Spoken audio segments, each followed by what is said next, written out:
from Rangers Ballpark in Arlington. It's the Texas Rangers versus the Baltimore Orioles.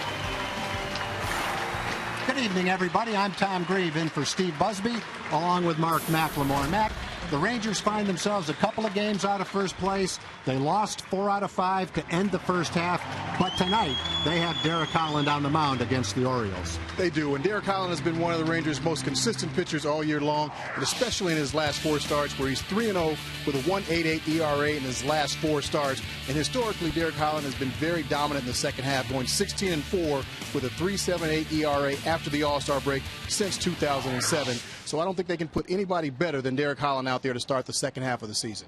Well, you're right, Mac. He's the right guy to have on the mound. The Orioles, one of the best offensive teams in baseball. Coming up next, it's the Texas Rangers and the Baltimore Orioles.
Is sponsored by your Texas Ford dealers. Visit your Texas Ford dealer and drive the best-selling trucks for 36 straight years. Ford is the best in Texas. By AT&T UVerse TV and by TXU Energy. The right things right now. 1-866-CALL TXU.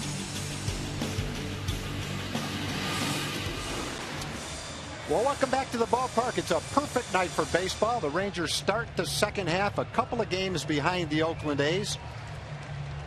Ron Washington had the players working out yesterday. It's a good rest, especially for the bullpen, as they get ready to play one of the best offenses in baseball, the Baltimore Orioles. Rangers split 4 games in Baltimore on their last road trip. Let's check the West standings as we go into the second half. Oakland A's on top. Rangers are a couple back. The Angels have shown some signs of life lately. They're still 5 games under 500. They're 11 games out. Seattle's been playing a little bit better, and Houston at times has played pretty well.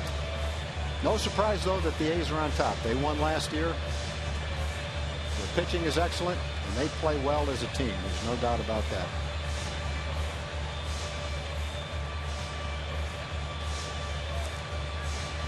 The East standings.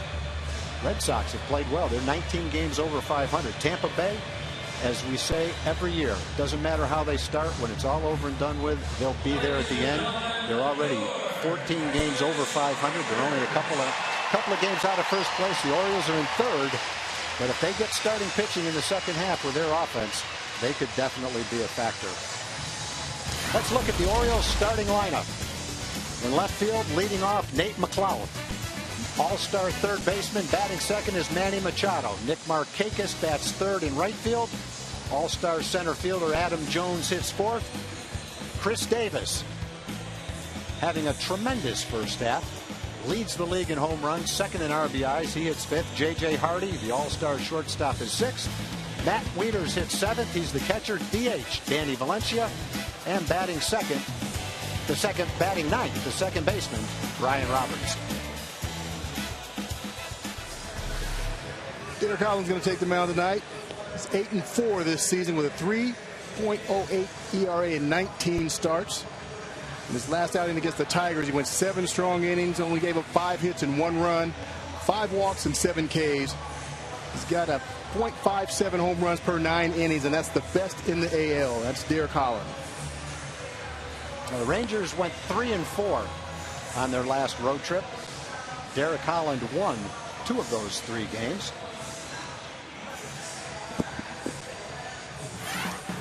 Defensively for the Rangers tonight, Jurickson Profar gets to start in left field. Welcome back Craig Gentry playing center field. Leonis Martin moves over to right field. The regular guys are in the infield. Adrian Beltre at third, Elvis at short, Ian Kinsler at second, Mitch Moreland at first. A.J. Pierzynski gets to start behind the plate. And, of course, on the mound is Derek Holland. Craig Gentry, fresh off the disabled list, had his rehab outings over the All-Star break. He's 100% and ready to play center field for the Rangers.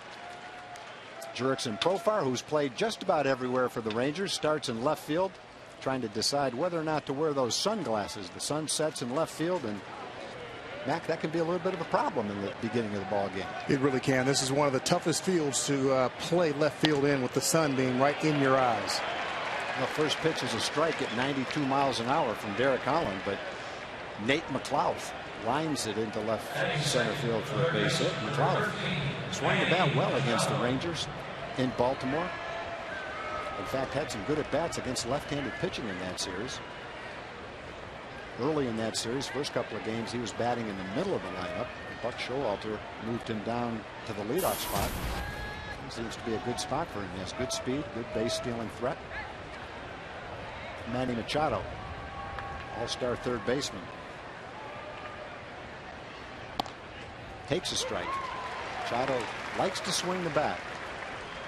Taking a strike, he must have decided ahead of time. He didn't look at that pitch and decide to take it.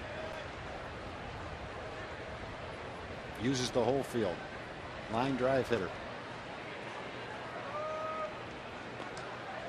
You know, that number 2 spot is a really good spot for a young hitter, especially because you've got a guy ahead of you that can get on base and can distract that pitcher a little bit. You're going to get a lot of fastballs to hit. And most young hitters, as you know, Tom, like hitting the fastball. So that's a good spot for Manny Machado.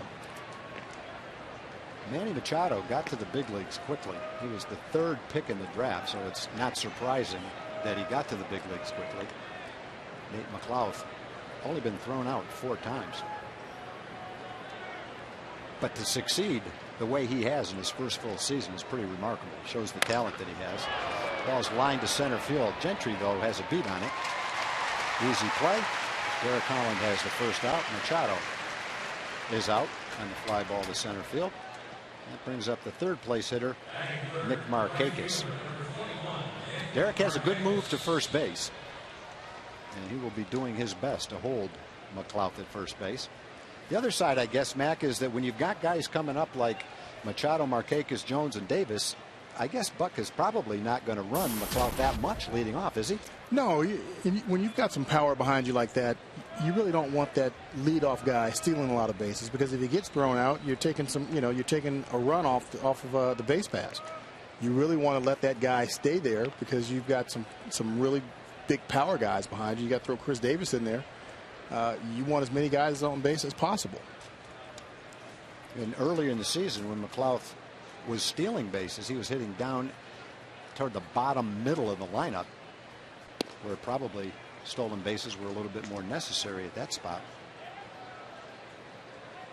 Yeah, it's tough unless you've got a guy, a Ricky Henderson type, where when he goes, he's got a 90% success rate. And there are very few guys around there like that.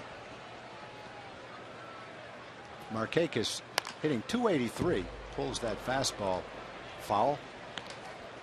Derek against the Orioles, when he made good pitches to the left-hand hitters, was able to throw his two-seam fastball down and in, and his slider away. On the year, left-hand hitters have hit 30 points higher than right-hand hitters against Derek.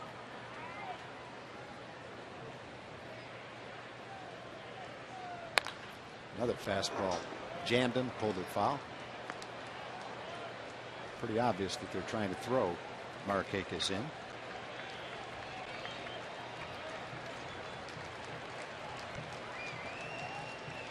That's not only in, that's way in.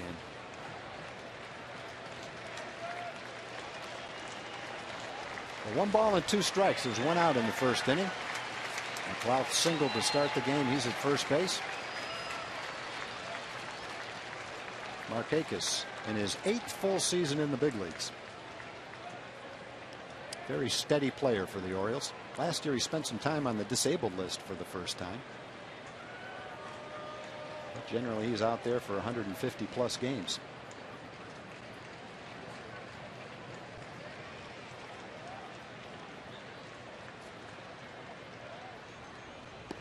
Slider from Holland. Markakis is able to lay off it.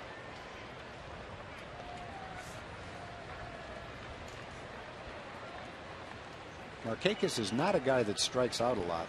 He's only struck out 41 times this year. He's had years where he's been more patient, but he generally makes contact. Good pitch from Derek. Took a little bit off that one. And Markakis, who doesn't strike out a lot, fooled by that pitch. Nice changeup by Derek Holland. He pounds Markakis in with 3 fastballs about a foot inside off the plate. Markakis was able to get around on him, and so he's got it in his mind that he's thinking, okay, I've got to be ready for that fastball, and Derek pulls the string on him with a nice changeup for a strikeout. Now, occasionally you'll hear people say that left-hand pitchers don't generally throw changeups to left-hand hitters, and never really understood that. And that's an example in my favor right there. Yeah, I don't get that either. It works. The idea of a changeup is to make the hitter swing too soon. And he definitely was able to do that with Markakis. Now, Markakis laid off the slider right before that, but different look fooled him. Adam Jones, all-star center fielder. No outfielder got more votes for the all-star game than Adam Jones. Ground ball to third. Easy play for Beltre. Throws over to Ian. So Derek Holland dodges the leadoff single by Nate McLeod and then goes through an all-star part of the lineup. Rangers will come up. No score.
A leadoff single, and then went down 1-2-3 after that. Look at the Rangers batting order. Ian Kinsler leads off. He's the second baseman. Batting second, Elvis Andrus. Batting third, the catcher, A.J. Pierzynski.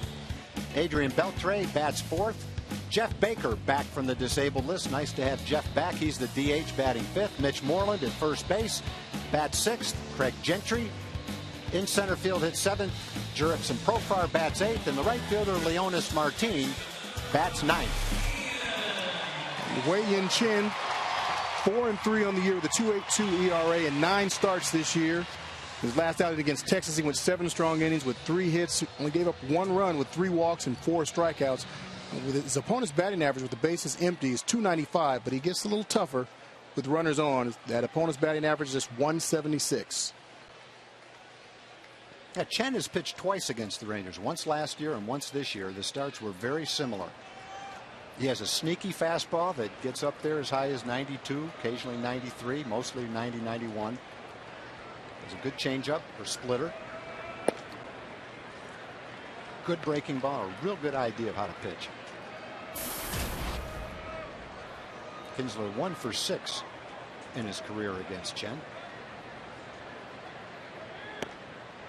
There's a breaking ball for a strike. That evens the count at 1 ball and 1 strike.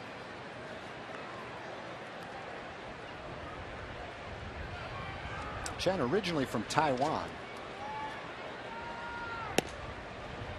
Signed and pitched in Japan for 4 years. Had excellent success in Japan. He was 36-30 with a 2.48 ERA.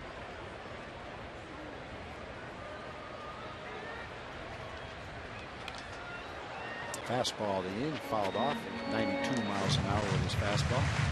Mac, he looks like one of those guys that if you just look at the radar gun, you'd say, well, he's not throwing that hard. But when you watch the hitters swing at him, they tend to be a little bit late on him. Sneaky. They do, yeah. He's that sneaky guy that, you know, he's got that nice, slow, deliberate windup, and then all of a sudden here it comes.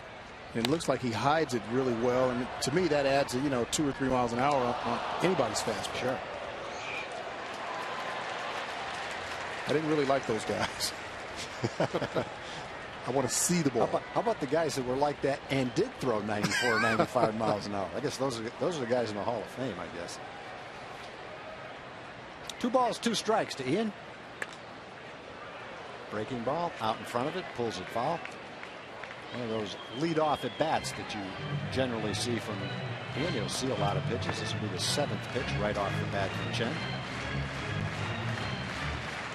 Umpires tonight: Andy Fletcher's behind home plate, Rob Drake at first base, Joe West at second base, and Adam Hamari, the umpire, at third base tonight. Ball hit well, line shot right straight at Brian Roberts. We'll take a look at the Orioles defense. Nate McLeod in left field, Adam Jones in center, Nick Markakis in right. Manny Machado, all-star at third base. J.J. Hardy, one of the best defensive players in baseball. Brian Roberts at second base. Chris Davis plays first. Matt Wieters behind the plate.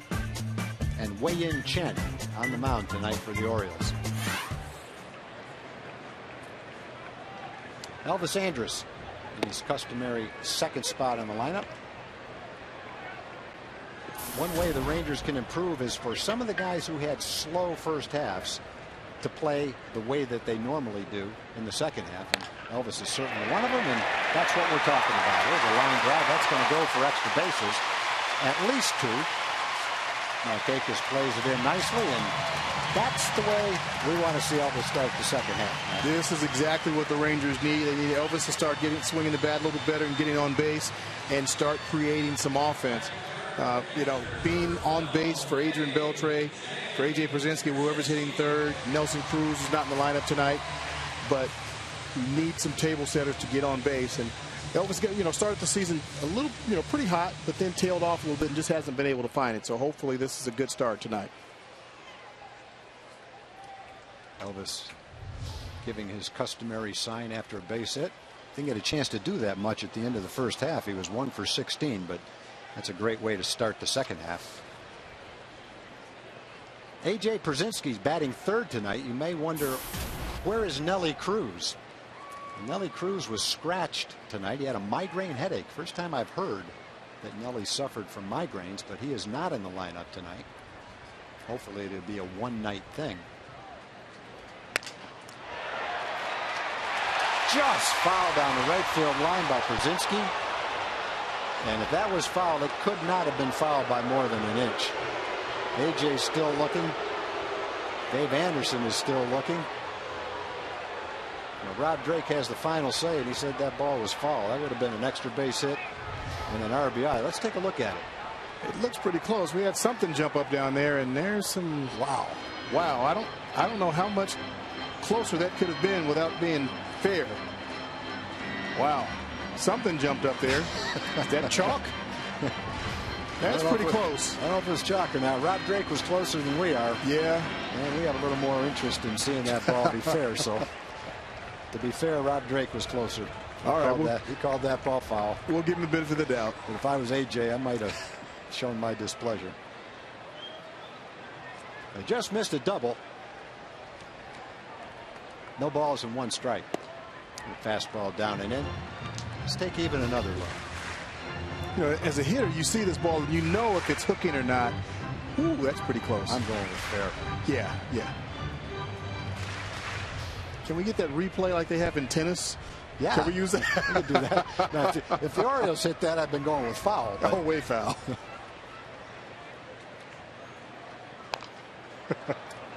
Here's a breaking ball. Fouled off. 1 ball and 2 strikes to AJ. AJ hitting .284 coming into the second half. We call it the second half just because the All-Star break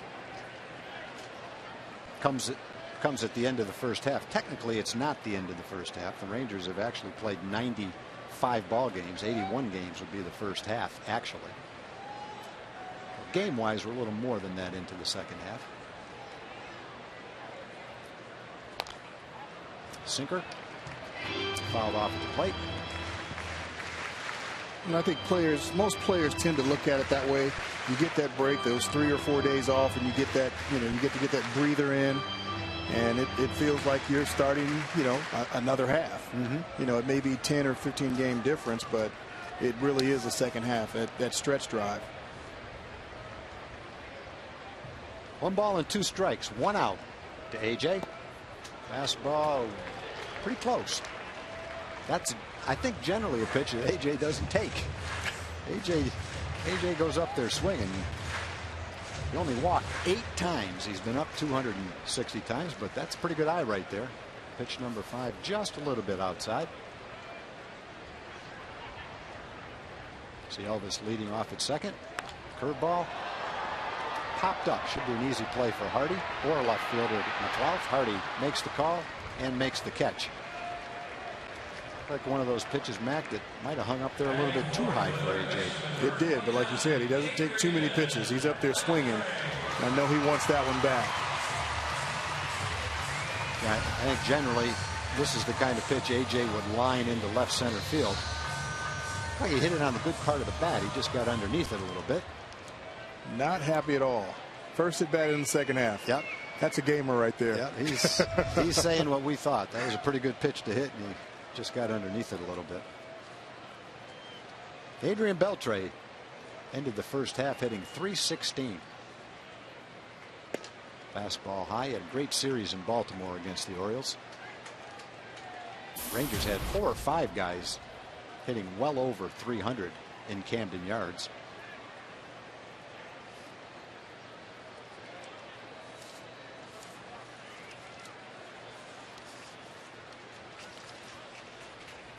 One for 6 against Chen.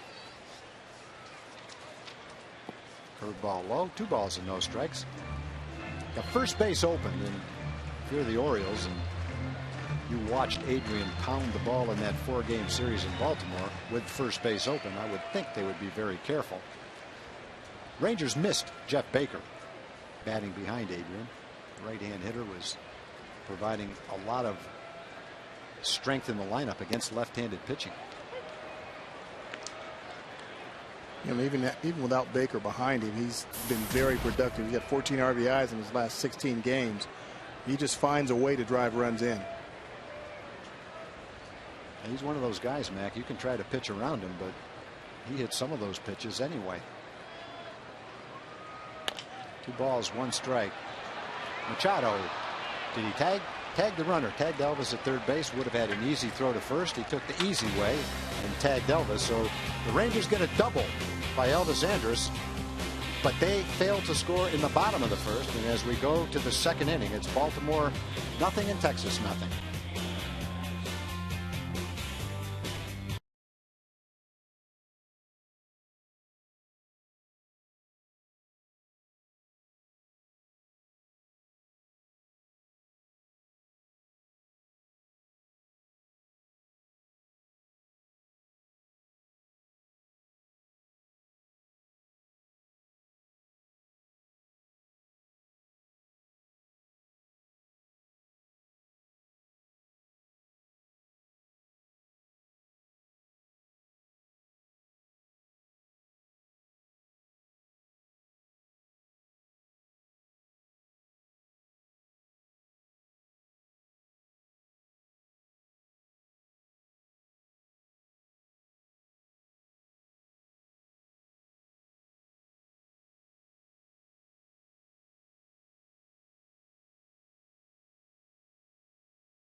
Up here enjoying a little bit of a breeze as the sun goes down in Community Corner. I want to tell you about an organization tonight called Buckner International. For more than 130 years, Buckner International has been transforming lives through hands-on ministry, serving the most vulnerable people from the beginning to the end of their lives. Today, Buckner serves 500,000 people each year in 18 countries around the world. You can find out more by going to www.buckner.org. Tag? Thank you, Joel. Leading off for the Orioles in the top of the second is Chris Davis. And to say Chris Davis had a good first half would be a major understatement. One of the best first halves in the history of baseball. Rangers pitched him tough in Baltimore. They pounded him in and up with a fastball, threw him off-speed pitches down and away. And until Ross Wolf got a changeup a little bit up in the zone that Chris hit for a home run, they pretty much shut him down. Derek Holland, especially in his start against the Orioles, was able to do that. He jumps out 1 ball and 2 strikes.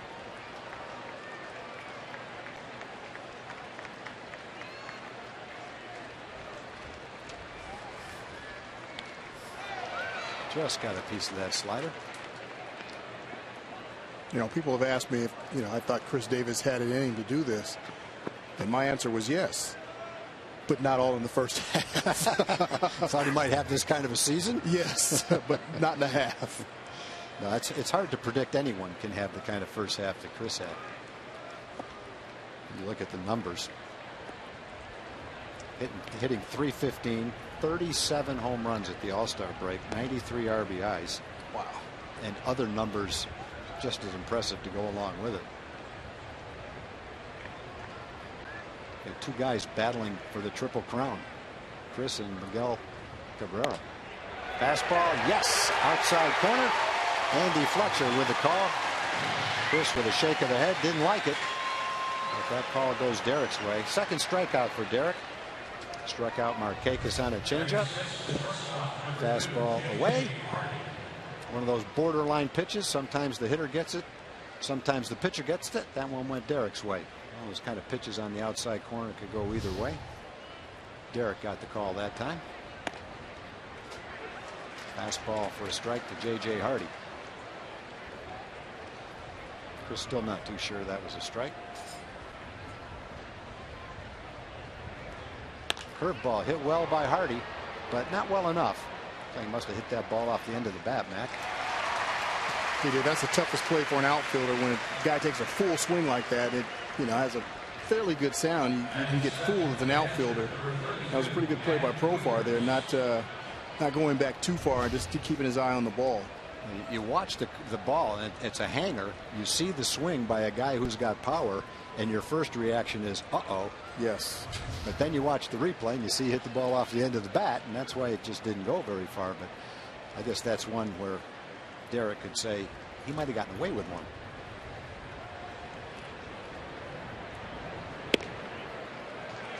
Matt Wieters batting 7th in the lineup for Baltimore. Bats with 2 outs. Derek Holland has thrown 19 pitches, very economical so far. Another fastball just missed inside.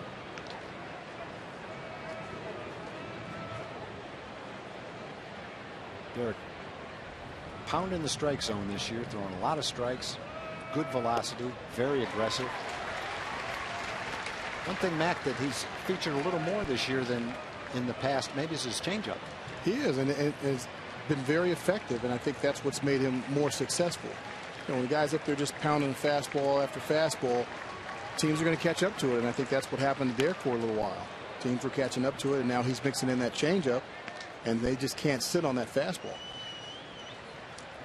Derek also looks like he's stronger this year. I don't know if he's put on weight, but he's stronger. Last year he was sick at the beginning of the year, had that arm fatigue. I don't know that his velocity ever was as consistent last year as it has been this year. Good fastball, trying to pound him in. I think for the most part, Derek starts out some games at 94, 95 miles an hour, and generally after 100 pitches, that's right about where he is at the end of the game. 2-2 pitch to Wieters.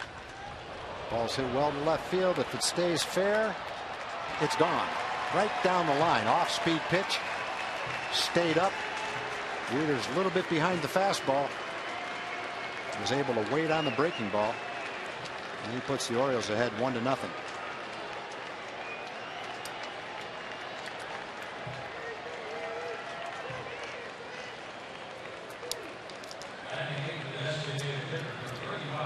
Take a look and see where that one is, Mac.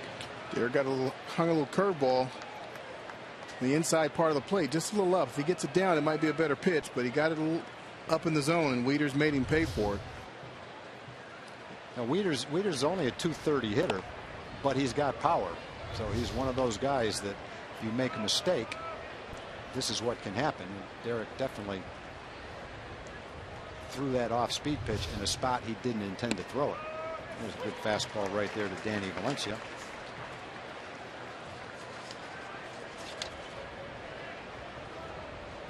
And he knew it. It wasn't a bad pitch call, just a bad location. Right.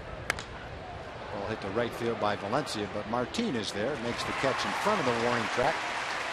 But the Orioles, on a home run by Matt Wieters, had scored first, and after an inning and a half, they lead the Rangers 1-0.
on Wash's call to Mark McLemore at 469-209-2121. If he reads your text in the post-game show tonight, you'll win a $50 sporting goods gift card from Metro PCS.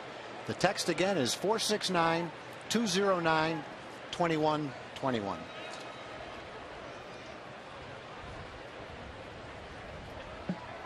Try to sneak one into you tonight, Mac. You doing the post-game show tonight? I'm doing the post-game tonight. Man. How come you didn't do the pre-game show?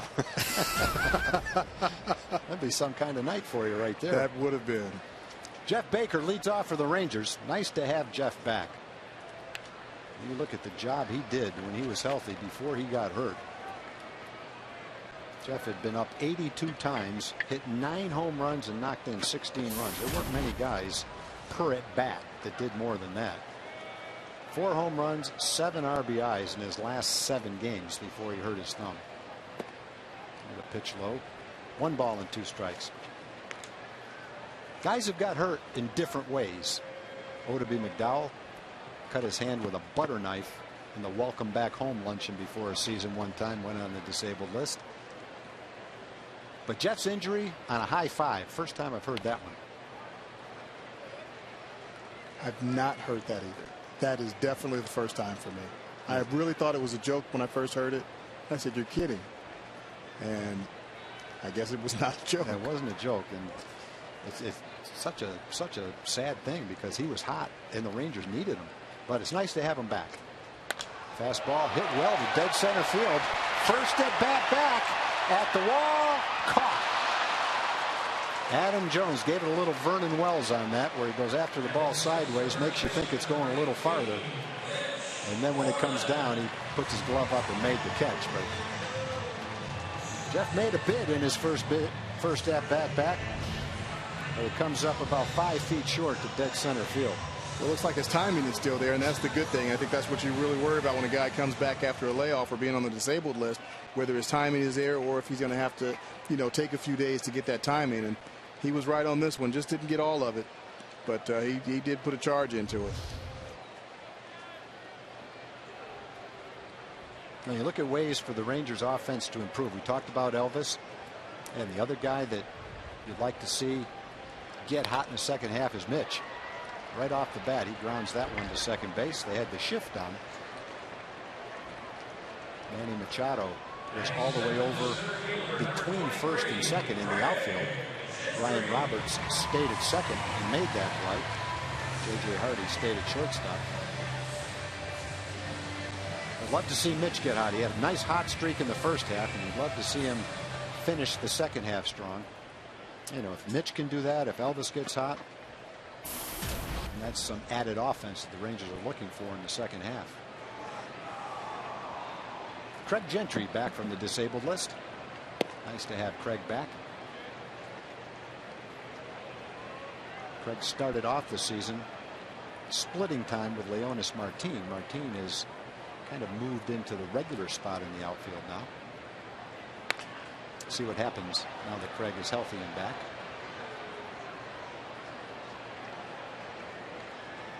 It's great as a manager to have options, though, to have 2 guys out there that, a left-hander and a right-hander that can split time, that both can play center field, they can both play multiple positions in the outfield.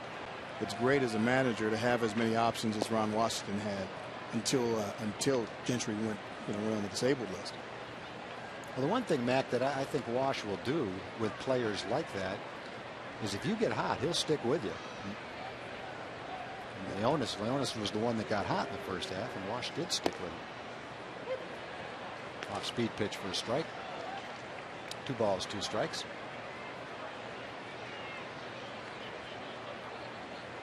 And as a player, it's nice to know that. If you're swinging the bat well, you're going to be in there. Pitch in the dirt. 3 balls and 2 strikes to Craig. Craig last year for the Rangers in 240 at bats hit .304.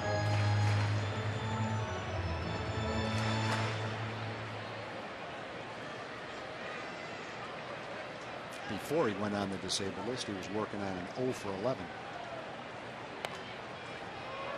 3-2 pitch, looked like a slider. Craig fought it off, hanging tough at 3 balls and 2 strikes. Chen, one of those lefties, Matt, for whatever reason, seems to give the Rangers a hard time. A guy that has a lot of different pitches, good command, and throws off-speed pitches on any count. It seems to give the Rangers a hard time. Yeah, it's usually those soft throwing lefties. You know, Chen, you know, has got some really soft off-speed pitches, but he can, you know, throw it in there 91, 92. But it's usually those left-handers that have that changeup or that sinker that really give the Rangers, you know, problems.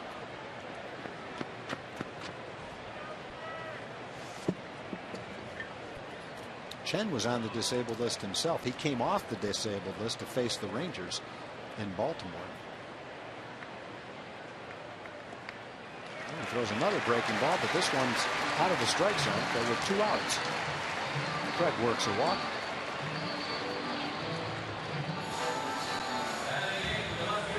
Could be a spot where you would expect Craig to try to get a jump and steal a base. Jurickson Profar playing left field today and batting 8th. Hitting at .235. His first season in the big leagues.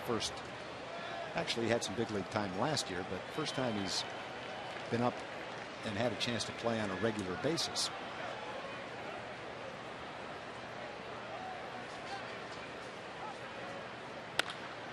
All ripped but foul down the left field line. Mac, how hard would it be for a 20-year-old to get a chance to play, but to play uncomfortable positions? Maybe not uncomfortable, but unaccustomed positions. You had it right. Uncomfortable. Going, you know, being a shortstop. He's a shortstop. You know, moving over to second base, not that difficult. But then trying to play some third base, I think that's pretty difficult. And now going to the outfield, that's extremely difficult for a young kid to have never done that. I'm sure he didn't play anywhere in the outfield at any point in time as a kid. Right. That just didn't happen. He probably pitched and shortstop, and that was it. Right. So to go to the outfield, that's a huge jump for Profar. And he's handled it great for me, but it's very difficult to do it at the big league level on a contending team. Yeah, I agree with you on that. Gary Pettis has worked with him a lot in the outfield. And as difficult as it is, Profar has done a nice job and actually looked fairly comfortable wherever he's been. And that's a credit to him. He says, hey, if they hit me a ground ball, I have to catch a ground ball, whether I'm playing shortstop or left field or third base. So even though he sloughs it off a little bit, it is a difficult assignment.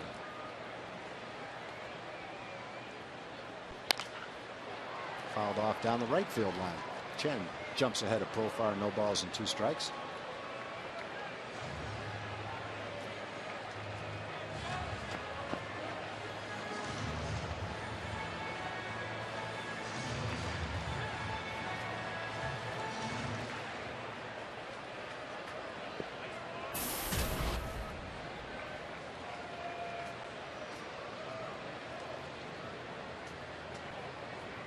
Oh, 2 pitch.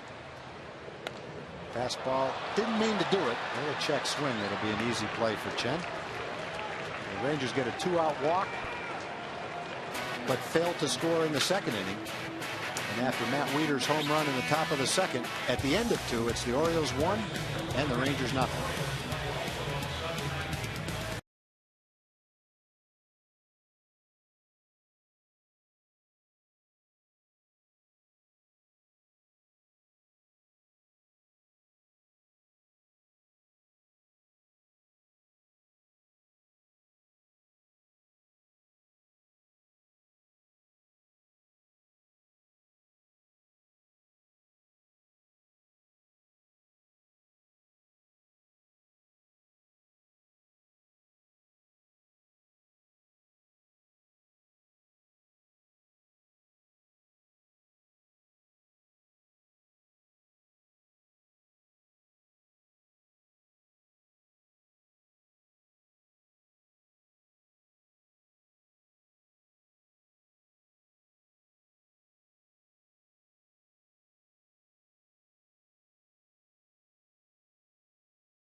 One source for live baseball everywhere you go.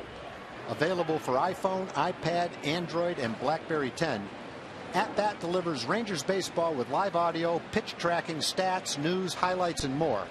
Text At Bat to 31826 or visit TexasRangers.com for details. So Derek Holland starts the third inning. A first ball hit down the left field line. It's going to hook foul, though. Ryan Roberts probably had enough distance to hit it off the wall. Not sure he had enough distance to hit it over the wall. Roberts hit a home run in Baltimore left-handed against the Rangers. Mac, you go back 4 or 5 years, and there weren't too many leadoff hitters better than Brian Roberts, were there? No, there wasn't. This is a guy that's got a little bit of pop from both sides of the plate. He'll work a pitcher, get on base, create some havoc, steal some bases, and play some second base, turn the double play. So he did it all. And, you know, then a string of injuries started, to hamper his production. But he was definitely one of the best out there. Good fastball by Derek, in on his fist. For the last 3 years, he's only had 460 at bats total. He's 35 years old, still in great shape. Doesn't look like he's 35 years old. 2010, it was a strained abdominal muscle and on the 60-day disabled list. In the last couple of years, 2011 and 2012, it's been concussion symptoms. Last 12 games has been a little bit of a struggle. Still trying to get back in everyday playing form. Slider hit right off the end of the bat. Watch that one. That's one of those that might spin back. You happen to see the replay right before the All-Star break of the ball Nick Swisher hit. There was about a foot foul with a lot of spin on it. He turned around and started talking to the umpire. The ball curled back fair. The catcher picked it up and tagged him, and Swisher didn't have the slightest idea what happened. I didn't see that one. When you hit the ball, especially with a cupped bat, right off the end of the bat and get that spin on it, you look down and see it's going to be foul, and the spin sometimes takes it back. If you're looking right straight behind the umpire on the right, that's Joe Mackel. Longtime Ranger clubhouse manager, all around good guy.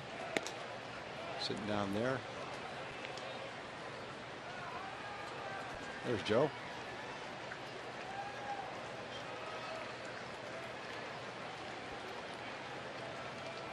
One of the all-time nice guys in Ranger baseball history right there. Just missed. A little bit low. Roberts works a leadoff walk. Pretty good 9th place hitter. If your lineup is good enough that Brian Roberts hits 9th, you've got a pretty good lineup.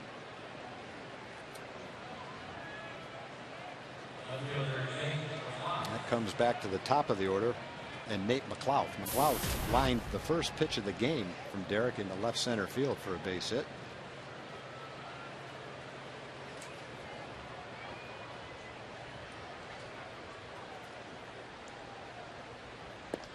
Fastball for a strike. A couple of birthdays to get to. Try to peck away at them. Barbara Moore from Fort Worth was 84 years old yesterday. Happy belated birthday, Barbara.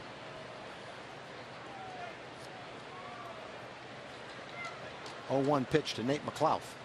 Pretty good lead for Roberts at first base. Good fastball, 93 miles an hour. Gene Rainwater from Fort Worth, World War II veteran, was 98 years old yesterday.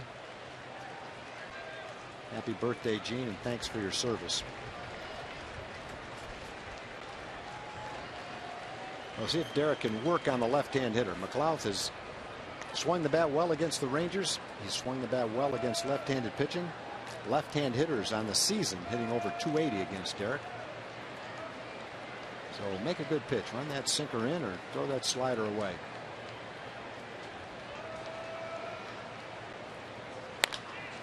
Ran the fastball in, but McLouth ripped it to right field for an extra base hit. Martin trying to get it in quickly. They're waving Roberts around. The throw from Kinsler, not in time. Double by Nate McLouth on an 0-2 pitch. allows Brian Roberts to come all the way around from first base and score. And Derek with the 0-2 pitch, obviously trying to get that fastball into McLeod, but Mac, he didn't get it in there far enough, did he? He did. 0-2. He's trying to go inside with a fastball and just didn't get enough, or got too much of the plate. Got to get in a little bit further. You want to miss in, way in, like he was doing earlier to Markakis, and just got too much of the plate. And McLeod made him pay for it. Drove that ball in the right field all the way to the wall. Got by Martin, and with the speedy Roberts on first base, he's going to score easily from first base. Yeah, that was just a pitch that Derek really didn't get anywhere near where he wanted to get it in. The ball came back right over the middle of the plate. Now you've got a man on second, nobody out, 2 runs in already, and now you've got to wade through the middle of the Oriole lineup.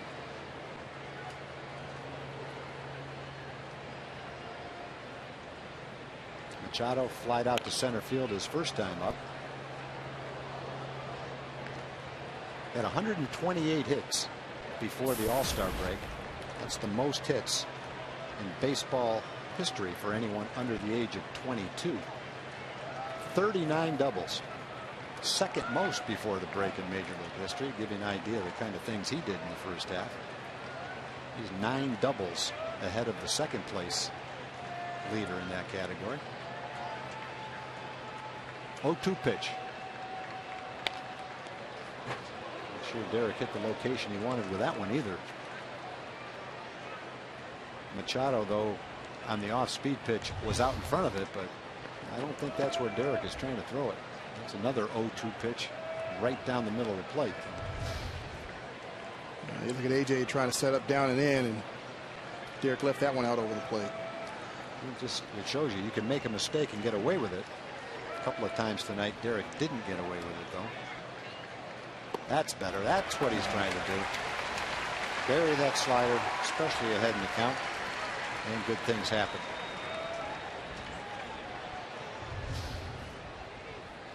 This is the pitch. This is the location that he wanted. Something down and in. Manny swings through it. It looks like a good pitch when it leaves his hand, and it's a good pitch for Derek. But for the hitter, not so good. And Derek threw that pitch a lot in his last start. He beat Max Scherzer 7-1 in his last start. Struck out 7 in 7 innings against the Tigers, and we saw that pitch quite frequently. Markakis struck out his first time up. Takes a slider for a strike.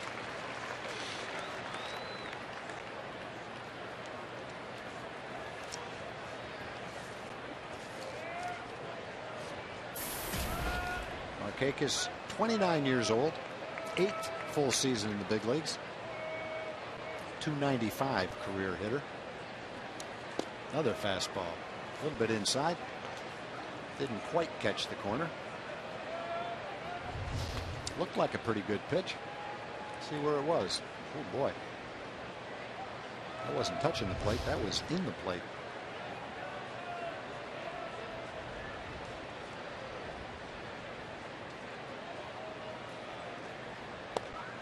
One pitch misses away a little bit low. 2 balls and 1 strike to Markakis.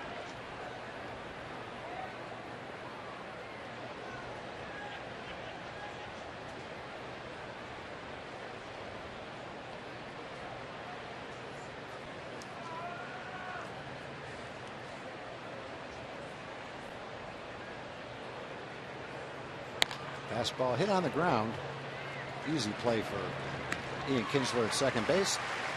That's the second out, and on the play McLeod moves over to third base. Well, good pitch right there. Derek looked like he jammed Markakis with that pitch. Got the easy ground ball. And now with 2 outs, he tries to get out of the inning with only that 1 run scoring. To do that, he'll have to get Adam Jones. This is a big at bat here. It's a big out right here that Holland has to get. He's got first base open, a dangerous hitter at the plate, and a left-hander. Even though Chris Davis has 37 home runs, he's handled Chris Davis pretty tough.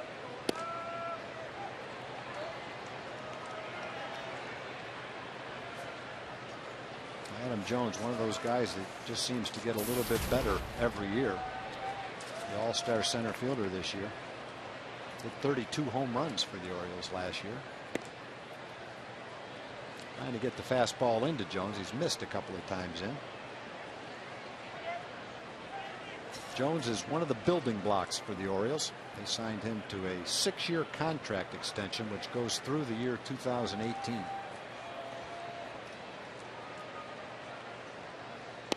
Another fastball misses in. Mac, you know a little bit about Adam Jones. He's not just a quality player. He's a quality kid, too, isn't he? He really is. Got to spend a little time with him again in New York for the All-Star break. And he's just a quality guy. Loves the game of baseball. That's all he wants to talk about. We talk a couple of times a month, and that's what he talks about. Baseball. Baseball and what he wants for dinner when he comes to Texas. Loves food, too. 3 balls and 1 strike. First base open. Off speed pitch. Jones lays off it. And Derek maybe pitching around Jones a little bit. Walks him to make it first and third with a couple of outs. Mike Maddox going to go out and have a chat with Derek. As you mentioned, Mac, Chris Davis bats 5th behind Jones. Derek has had pretty good success against Chris in Baltimore as well as tonight. Let's take a look at the Ford leaderboard when it comes to Chris Davis. Most home runs before the All-Star break in Major League Baseball history. Boy, you think back to the year that Barry Bonds had, it was almost impossible to duplicate it. Chris came pretty close. He had 37 home runs. And then go all the way back to 1969. Reggie Jackson, 37 home runs before the All-Star break. And one of those big home run years for Mark McGwire. He too had 37 home runs before the break. That's pretty fast company for Chris. Very good company. Man. The ball hit hard. Nice play by Ian, showing his range to the right. So Chris Davis hit the ball hard, but Ian Kinsler makes the play for the last out. The Orioles strand a couple of men, but score 1 in the inning. And after 2.5, they lead the Rangers 2-0.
SportsCityToyota.com. Well, the Orioles have scored a couple. They lead the Rangers after 2.5, 2-0. Rangers trying to solve Wei-Yin Chen. He's beaten them a couple of times. Once last year, once this year. both times pitching at least 7 innings and giving up 1 earned run in each start. Martin feigns a bunt. Really pretty tough to beat out a bunt where Manny Machado is right now, though. He's going to have to slip. He's about as far in as you'll see a third baseman. He's going to take the bunt away from Martin. Martin just gets underneath it. Had a pretty good swing at it. He pops it up. Easy play for Adam Jones. 1 up, 1 down.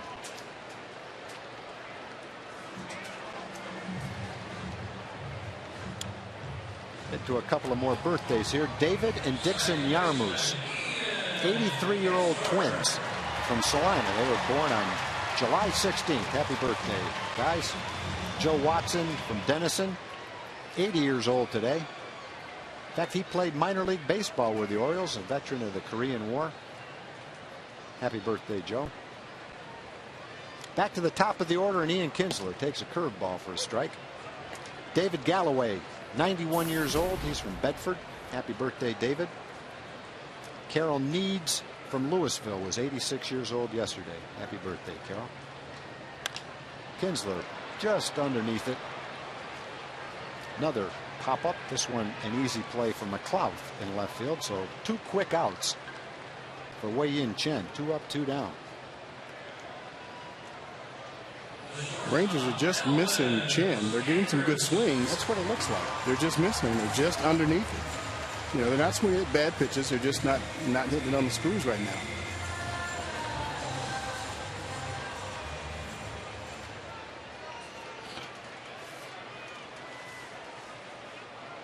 Everybody, obviously, after 95 games, enjoys 4 days off. But does it do anything to your timing as a hitter, Matt? It definitely can.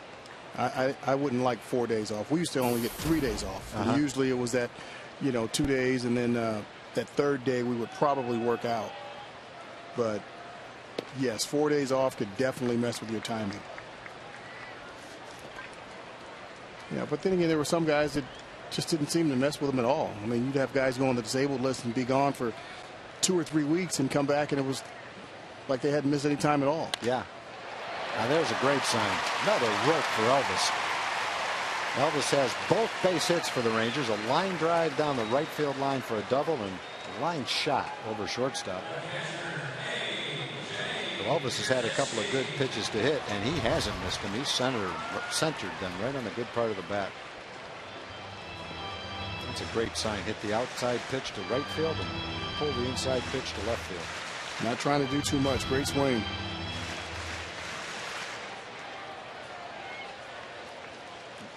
Well, for the middle of the lineup to thrive, Kinsler and Andrus have to get on base. And that's what you're looking for in the second half of the season. AJ popped up a hanging breaking ball his first time up. Wasn't exactly thrilled about it. Maybe he'll get another one. 282 with 9 home runs on the season for AJ.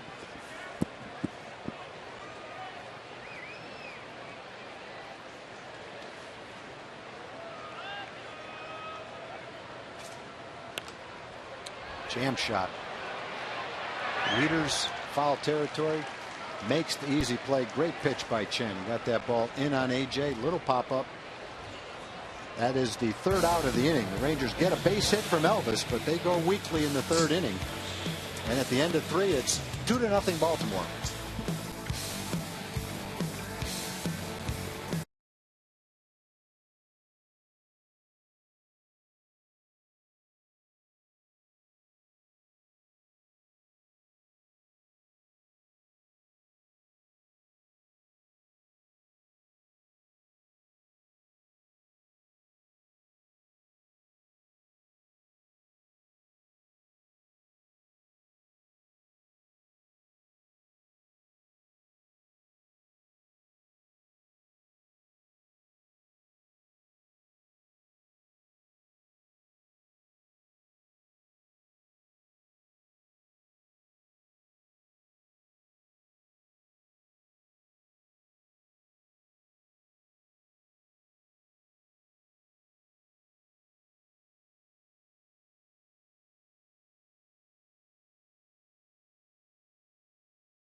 Who was the first Ranger to start more than one All-Star game? First Ranger to start more than one All-Star game. A pretty good idea on that one. Derek Holland starts the 4th inning.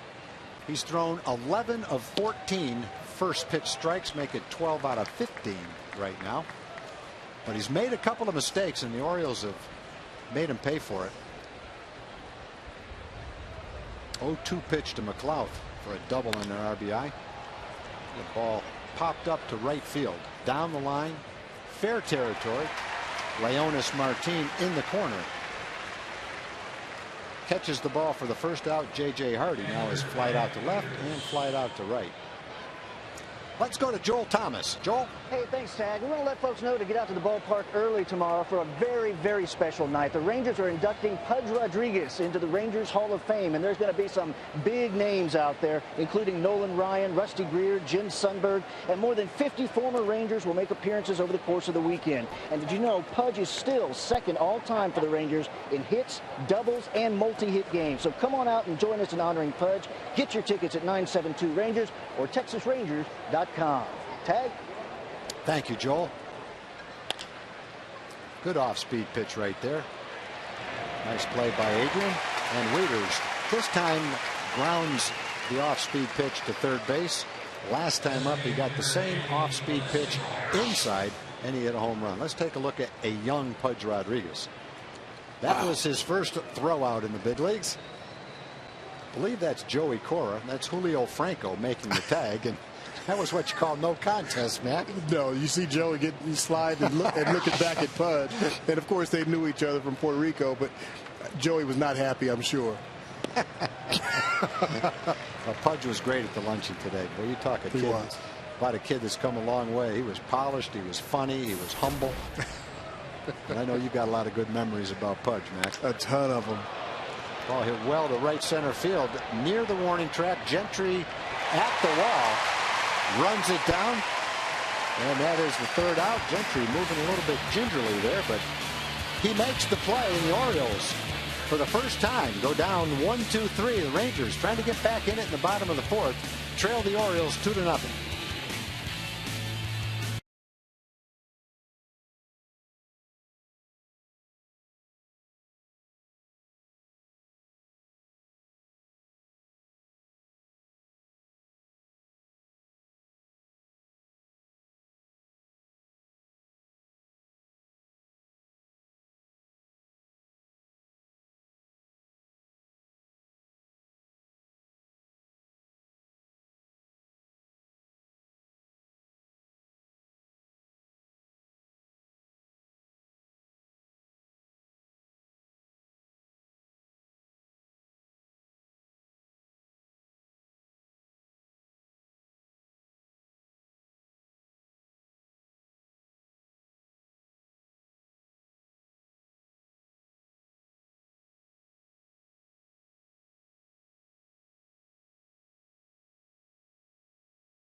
What was that trivia question? Who was the first Ranger to start more than one All-Star game?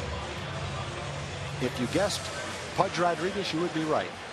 12 career All-Star game starts, 9 straight with the Rangers from 1993 to 2001. What was it like, Mac, catching a throw from Pudge and making a tag? Was it hard because he threw it so hard, or did he make it easy for you? It was so easy. I loved it. The toughest thing about it was catching somebody else. Because it looked like a changeup? It was a changeup. Not looked like it. It was a changeup. Ball hit well to right field by Beltre. At the wall, Markakis jumps and comes down with it. Thought Beltre might have had a shot at it. He got underneath it a little bit. Markakis, a very good defensive player, had time to get to the wall. And once you get to the wall, then all you have to do is jump as high as you can to catch it. He times it perfectly and comes down with it. Toughest thing about that is knowing where the wall is. You see him put his left arm up and finds that wall and doesn't jump into it with his shoulder. He puts that arm up and jumps. He's a couple of feet away from the wall when he goes up and makes the catch. Very nice play. Not easy, especially since this is not his home ballpark. Good look at the concentration, and that ball is definitely going to be a home run if he doesn't come down with it. He didn't get to make that play very often in Baltimore. No, that's for sure. Jeff Baker gave it a ride his first time up, right to the wall, and Adam Jones in dead center field. The Rangers have hit some balls hard. Just missed a couple. Adrian hoping this ball has a shot. That's out, he said. Well, for as many guys as Adrian has robbed at third base, I guess that'll happen to him occasionally. 1 ball and 2 strikes to Jeff Baker. Fastball fouled off. Mac, I think the best catch, maybe the best catch I've ever seen, was the one Gary Matthews caught in center field here. I mean, he went over the wall, but he didn't have time to get to the wall. Was that be on top of your list? That's at the top of my list for an outfielder. There's no question about it. I mean, running full speed, and it was I mean, and twisting to catch it. Yeah. I mean, that was just a tremendous catch, and then coming off the wall and landing on his feet. That's by far the best catch I've ever seen in the outfield. Yeah, I have to agree with you on that. Breaking ball misses. You know, and you played with Ken Griffey Jr., and probably over a career, very few players made more plays like that than he did. But for you to say Gary Matthews was the best, that's saying something. I played with a lot of great center fielders. A base hit. Jeff Baker just picks up where he left off. Almost had a home run the first time up, and a rope up the middle his second time up. And Mac, I think those 2 at bats show what the Rangers have missed while he's been on the disabled list. That they really right-hand bat. They do. This is that right-handed bat they've been looking for and missing. He fouled off a few tough pitches. He was behind on a couple of them. A couple of them were borderline. He fouled them off until he got a pitch that he can handle and drove it up the middle. He's got a knack, boy. He's a good hitter for the Rangers this year. That was a great acquisition. The Rangers have been talking about needing more right-hand hitting. Getting Jeff back in the lineup, certainly a step in that direction.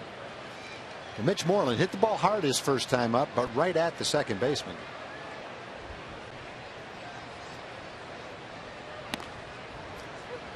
Pitch somewhere near the outside corner.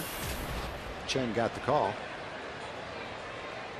And I guess, Mac, with a man on first, they can't quite put the same shift on against Mitch, can they? No, they're going to do it a little bit, but not quite as severe. There's that first pitch to Mitch. That was somewhere near the outside corner. Might have been in the other zip code, though. Way inside. See Chen's goal. Go away, come back in. Pitcher's going to have a lot of success if that first pitch is a strike.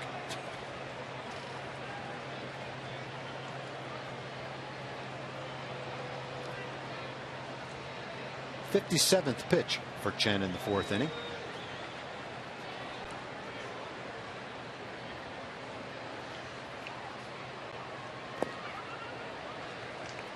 Out of the strike zone, ball 2. 2 balls and 1 strike to Mitch. Craig Gentry in the on-deck circle. Mitch with a 4-game hitting streak, 6 for 15. One thing he's done in those 15 at bats is hit the ball to left center field, and when he's doing that, he's generally swinging the bat well. See what Chen throws here. 2 balls and 1 strike.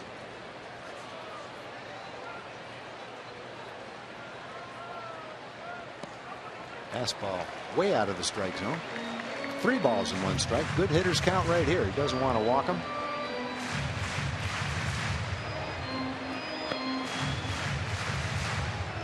Got the luxury of looking for a pitch in the zone you want it to be in right here. Now this is when you see pitchers start to get into trouble. When they start falling behind a little bit, they start taking a little bit more time and start thinking about their pitches and start getting very deliberate. It's usually when they end up making a mistake. Breaking ball. Didn't want to throw him a fastball. 3 balls and 1 strike. Not a problem if you throw it for a strike. Could be a problem though. Ball 4 puts 2 men on for the Rangers.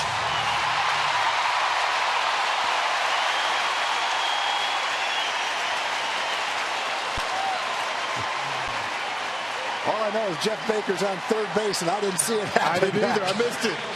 Yeah, the Orioles missed it too. I turned down to look at my scorecard, heard the roar, and saw Jeff Baker at third base. Buck Showalter's not too happy. Now, they had the shift on, which means that the third baseman is way over toward shortstop. So you see Jeff trotting to second, sees nobody at third, and he just keeps right on going. Nice. Well, you see him. I saw him trotting towards second base, reached down to my scorebook, heard the roar. I have to admit, for 2 seconds, I had no idea what happened. I thought this Cowboys scored for a second. He got everybody napping. Well, that's one you don't see very often. Again, you had the shift on. They're playing Mitch to pull. Machado way over toward shortstop. Baker saw that Machado didn't go back toward third, knew he could beat him to third, and just kept right on going. Now you got a man on third base and 1 out. Let's take another look at that. The only people sleeping more than Manny Machado were you and I, Mac. That was it. Look at Machado. He's walking toward third with his back to Baker, and there he goes. He had his glove off and everything. Well, I feel a little bad for not seeing it, but not as bad as Machado does. So one ball and no strikes to Gentry. There's a ball hit to right field. That should be enough. Markakis has a great arm, but not that kind of arm. So Jeff Baker sneaks into third base and scores the Rangers' first run, and that's a heads-up play. Very nice. Careful with the high fives. You're getting those high fives left-handed.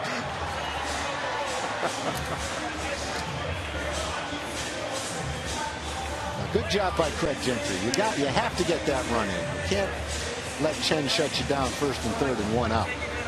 Craig reached out, stroked it to right field, hit it well. He picks up the RBI, and now it's 2-1. Baltimore with Jurickson Profar batting and Mitch Moreland at first base.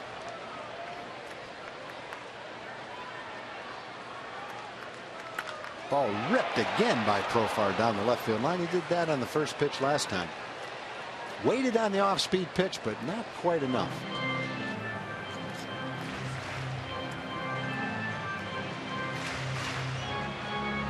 Well, Jeff Baker, if you're scoring at home, goes to second on the walk and then is credited with a stolen base. Glad to have you back, Jeff. No balls and 1 strike to Jurickson. Couple men out. Moreland at first, bottom of the 4th. Watch out. Thank goodness for the screen. 10 years ago, that screen wasn't there. People have been diving for cover. Now, he's saying I had it. I don't know about that. I think you're pretty lucky the screen was there.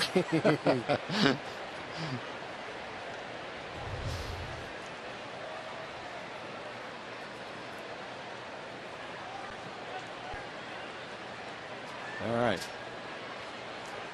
No balls and 2 strikes to Profar. Profar in this situation last time up Saw a fastball way inside from Chen. Tried to check his swing, but tapped it right back to the mound.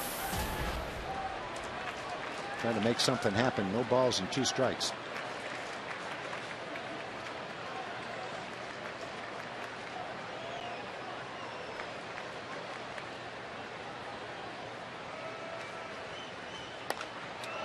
That's going to be dumped into left field. No balls and 2 strikes. Moreland thinks about going to third, but with 2 outs makes the right choice. Goes back to second. So Jurickson Profar down in the count, 0-2. Fooled by the pitch. He kept his hands back just long enough to be able to hit that soft looper into left field.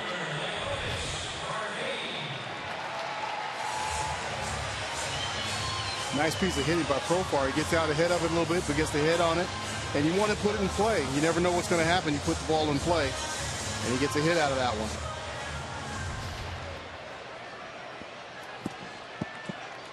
Well, the Rangers putting some things together here in the 4th inning.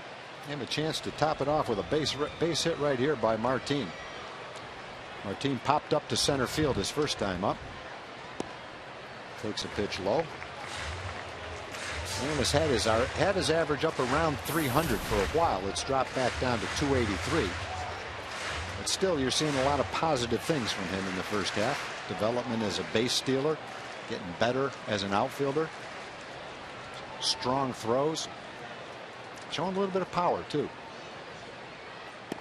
Another fastball out of the strike zone. Well, Chen breezed through 3 innings, laboring a little bit here in the 4th, though. Rangers have a couple of hits and a walk and a stolen base in this inning. Orioles lead 2-1. Rangers have 4 hits. The Orioles have 3 hits.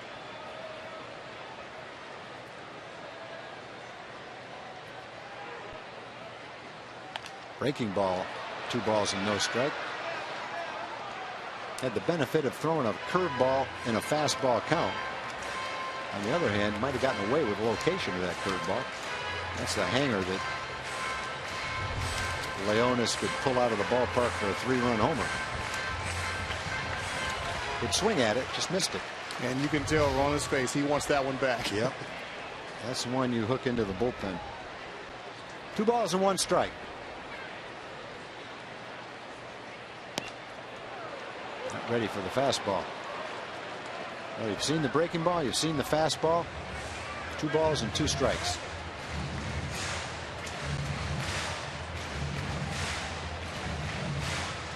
Orioles have allowed the most home runs in the American League. They've allowed 123 home runs. They've hit the most home runs. They've allowed the most home runs.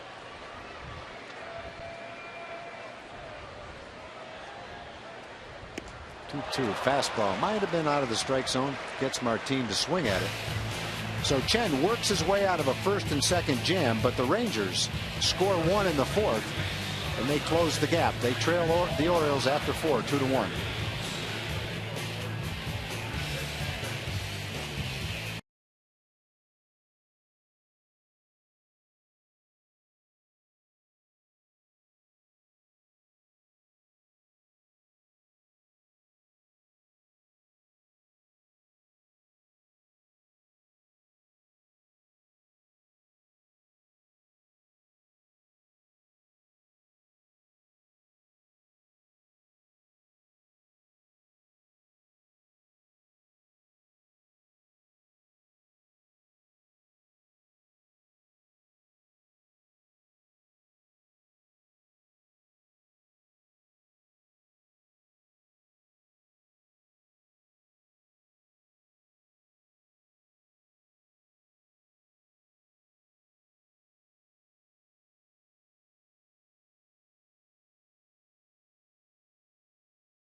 is sponsored by Standard Insurance.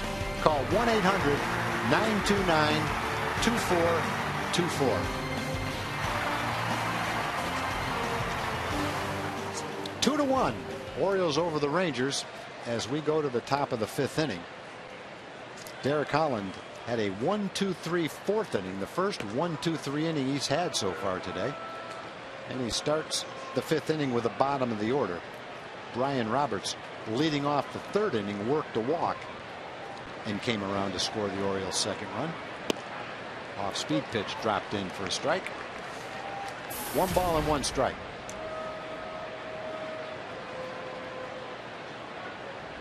Last full year that Roberts had was 2009. Ball hit to right field, should be an easy play for Martin.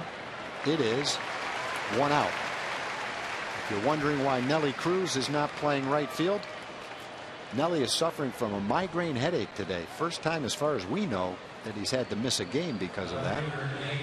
Wanted to wait until game time. Wash thought it best if he didn't put him in the lineup tonight. But depending on how he feels, he could be available later in the game to pinch hit. I imagine he's probably in the training room with the lights off right now, trying to see if he can sleep it off. People that have suffered from a migraine know what he's going through right now, and it's definitely not fun. Breaking ball for a strike to Nate McLouth. McLouth is 2 for 2 in the game, a single and a double. The double hurt in the 3rd inning because Derek had him no balls and 2 strikes. Threw a fastball right down the middle of the plate. He was trying to get it into McLouth. McLouth ripped it down the right field line for an RBI.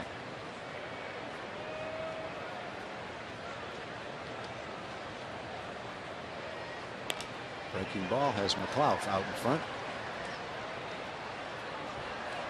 1 ball and 2 strikes. Derek has walked 2, struck out 3. Derek has given up .57 home runs per 9 innings. That's the lowest percentage in the American League. He's kept the ball in the ballpark. That plagued him last year. Gave up over 30 home runs last year. He's cut that down. Gave up a home run in this game to Wieters. That's something he does about once every 2 games. Fastball.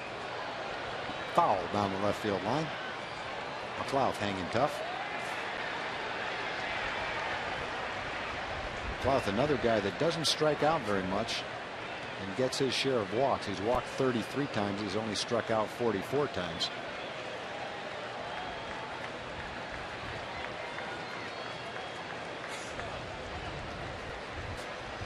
You know, McLouth is one of those lefties where it doesn't seem as though left-handed pitchers phase him at all. No, he has swung the bat well against Derek, for sure. What a fastball. That didn't sound very good. Whoa. Ian makes it interesting. Routine play, bobbled it, kept it in front of him, though, and was still able to make the play. So McLouth finally is out on the easy ground ball to second. He's 2 for 3 now. Derek's retired 6 straight. Getting on a little bit of a roll right here. Remember, the Orioles, one of the best offensive teams in baseball. They lead the American League in home runs by 17. They're 3rd in runs, 4th in average, so they can hit. 4 starters made the All-Star team, including Manny Machado. Of course, you know Chris Davis made the All-Star team. J.J. Hardy, Adam Jones as well. They had a 5th member of their team make the All-Star team as well. Chris Tillman, their young starter, was added to the All-Star team. So 5 Orioles made the All-Star team.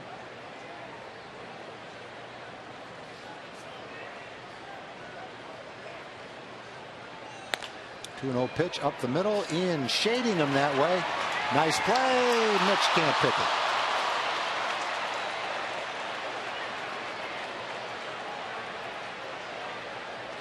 it. Ian was shading Machado up the middle. Ranged a pretty good way to his right. Looked like he had it under control. The throw was a little low. Mitch just wasn't quite able to pick it. Nice play by Cairns. He's up the middle a little bit, makes a tough backhanded play, eats that hop up, but Mitch not able to dig that one out. Normally Mitch makes that play, but not able to dig this one out here. Gets a short hop and just doesn't get it square in the pocket there. But a great play by Cairns. Moreland just not able to pick it out cleanly. Yeah, that's a play, Mac. When that ball bounces that close to your glove, that's a little bit easier, isn't it? That's a lot easier because it's pretty much right there in your glove. And you don't have to fight it too much. It normally goes right into that pocket. But for some reason, it looked like it kicked off the side of the glove of Mitch's glove there. Yeah, and Mitch has got good hands, and generally that's a play he's going to make almost every time. Right. Just didn't make it that time. So it gives Nick Markakis a chance to hit with 2 outs and a man on first. Breaking ball outside and low. 2 balls and no strikes. Markakis is struck out and grounded to second.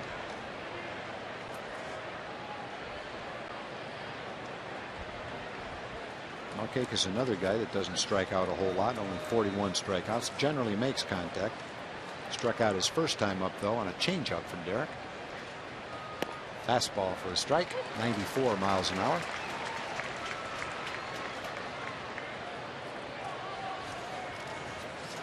Markakis was the 7th pick in the 2003 draft. The Orioles have a lot of former #1 draft choices.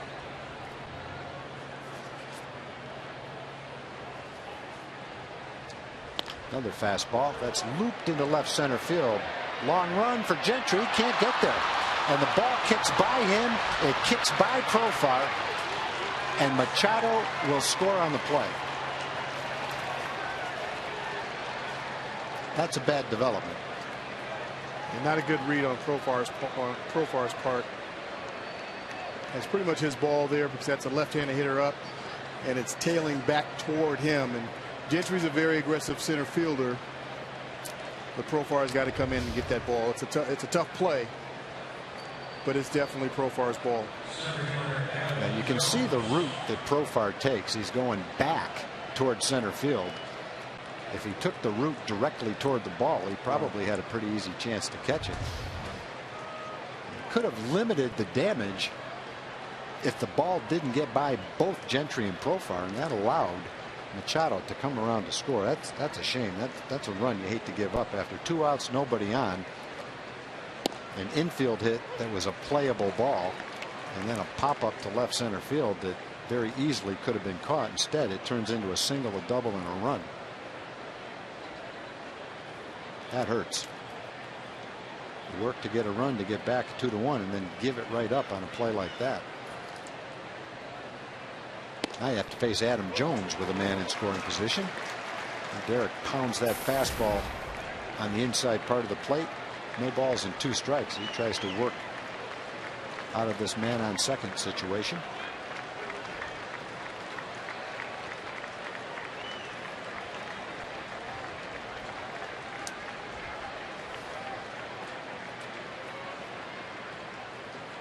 Jones doesn't walk a lot.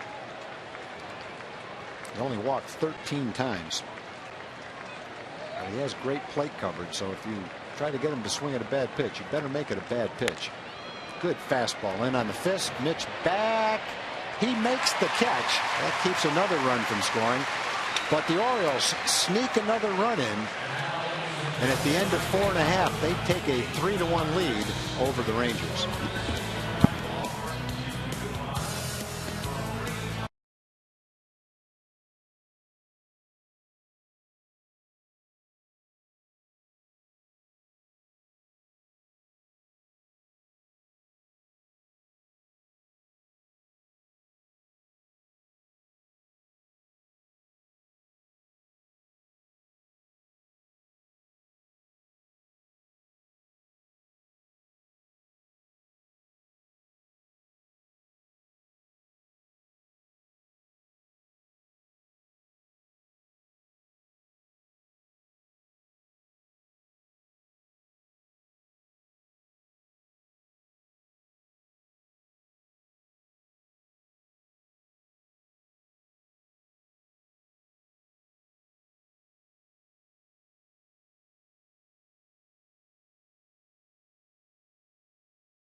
Baseball on TXA 21 is sponsored by your Texas Ford dealers. Visit your Texas Ford dealer and drive the best-selling trucks for 36 straight years. Ford is the best in Texas.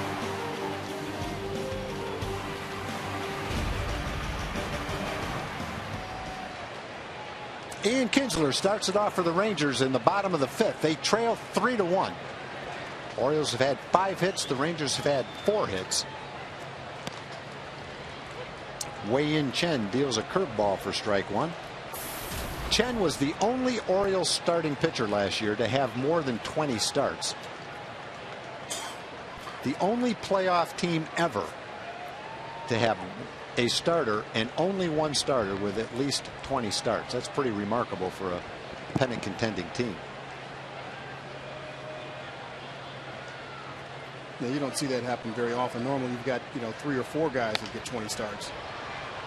If not all 5 stars get 20 starts. Yeah, there's been times where that's been the case. Definitely not the case so far for the Rangers. They've had a number of injuries, but starting to get some guys healthy again.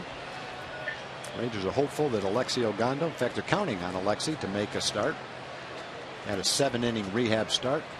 His next start will be in the big leagues for the Rangers. There's a ball right down the right field line by Kinsler. That's going to go for extra base hits, at least a double. Markakis plays it safely in. And Mac, I've seen Ian play for a long time. I don't know that I've ever seen him do that before. Not down the right field line, no. Maybe in the hole between first and second, but not down the right field line. Great at bat by Kansas to get something started. And they play him off the line, so he's got plenty of room over there. And I don't know how he hit that ball down the line like that, that hard. I know he wasn't trying to, up and away, and he just takes it down the line for a nice leadoff double. And Ian hits a lot of balls in the air. That pitch is not a strike. It's high and out of the strike zone. And somehow he elevates his hands, gets on top of that ball, and drills it on the ground for a double. Well, the Rangers in business here in the 5th. Elvis has had a couple of ropes. He's got a double and a single. Rangers trail by 2. Elvis trying to move him over to third or drive him in. Thinking about hitting the right field right here. What's the key right here, Mac, as a hitter trying to hit the right field? Elvis has to let the ball get deep and not go for Chen. What Chen is going to try to do is give him something off speed and try to get Elvis to pull the ball to the left side. And that's not what he wants to do. So he's got to fight and make sure that he gets the ball to the right side to get Kinsler over to third base with less than 2 outs. He does that and almost got a base hit while he was trying to do it. The idea is hit the ball on the ground, hit it to the right side, run it through for base hit is great. If not, you do move the runner to third base with 1 out and give A.J. Pierzynski a chance to knock in the Rangers' second run. That was a great at bat. He got a change up and still hit the ball up the middle the other way to the right side to get Kins over to third base. That's not an easy thing to do. So when you get that off-speed pitch, you tend to want to get out in front of it and pull it. But his job was to get it over to the right side, and he did that. So A.J. with the infield back and 1 out. Little ground ball back to Chen. Chen bobbles it, but has time to make the play on Pierzynski. First ball hitting, Chen made a good pitch. He ran the ball in on the fist. Looked like A.J. swung at a pitch out of the strike zone. Got jammed and hit the little tapper back to Chen.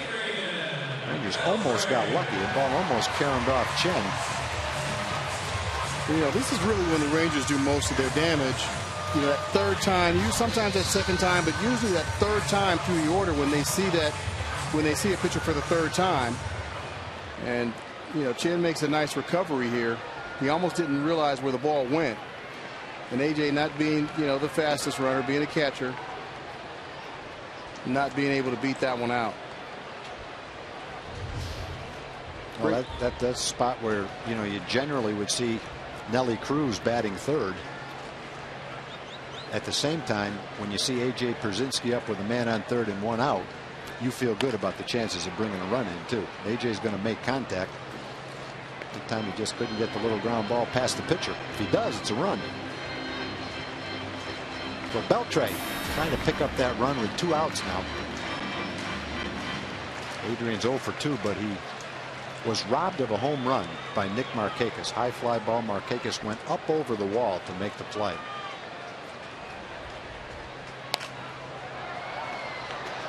Fouled straight back.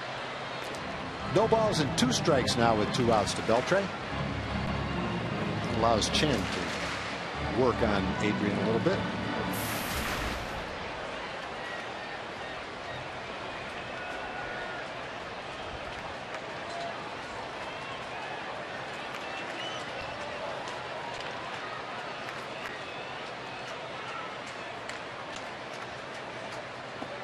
Nice play by Wieters, blocking the ball in the dirt. Go back to the 4th inning and look at the play that Markakis makes on Adrian. That ball is a home run if he doesn't catch it.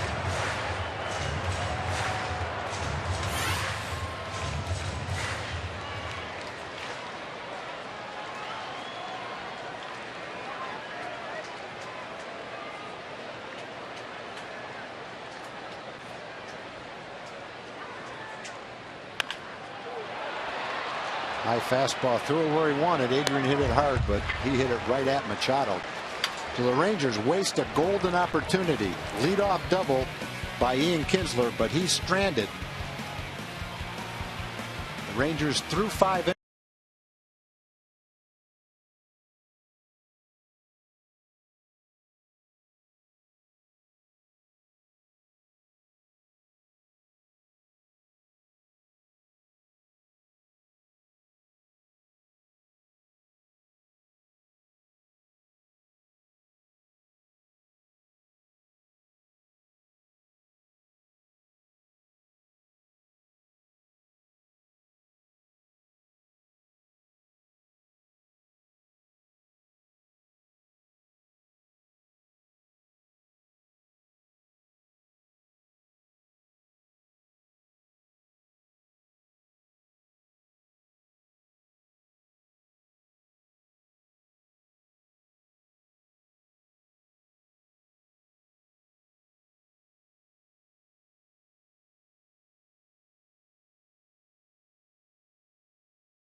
Show you the giveaways for this Sunday, and kids are going to love this thanks to our friends at Sleep Inc. It's a Texas Rangers captain pillowcase. They'll love having this in their room, and you can get this after Sunday night's game by going to TexasRangers.com and getting your tickets now. Tag, Mac. All right, thanks, Joel. Derek Holland will face Chris Davis to start the 6th inning. Davis struck out and hit a hard ground ball to second. Nice play by Kinsler. Hit that ball with a man in scoring position as well. Derek has pounded Chris Davis in with his fastball and thrown him sliders down and away. And when he's made his pitches, he's had pretty good success. Chris this year is not the kind of guy you want to make a mistake to. In the 4-game series against the Rangers, Chris struggled. He did hit a home run, but the Rangers worked him and had success. However, after that, he got hot again, and he comes into this game having hit a home run in 4 straight games. Looks like he might have been cooling off a little bit. That was definitely not the case. Well, if there's anybody that knows how to get him out, it's this Rangers organization. Exactly. You know, the guys that he played with, came up with, they know how to get him out, obviously. You know, and hitters are well aware of how pitchers pitch them to get them out. Some of them even acknowledge that if you pitch me that way, you probably will get me out. But a hitter like Chris says, fine, go at me that way, but you better not make a mistake. Good fastball. That's not a mistake. That's where he's trying to throw him. 94 miles an hour, elevated the fastball above the waist and inside. And that's a tough spot for Chris right there. He likes the ball out over the plate like most power hitters do. And when you crowd him like that with a good fastball, you have a chance for success. But you've got to make sure you hit that spot, because if you don't. Exactly. 37 times they haven't hit that spot this year. And 93 times he's driven in a run.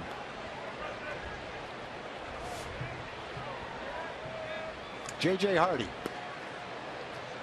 takes ball one, 1 ball, 1 strike. Hardy's flied out twice, once to left, once to right. Hardy, the only shortstop in baseball who's had at least 20 home runs the last 2 years. And one of the best defensive shortstops in baseball as well.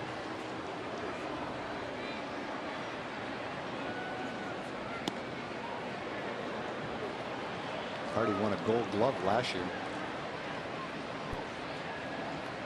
You know, he's just that steady guy. He's out there. He makes that routine play.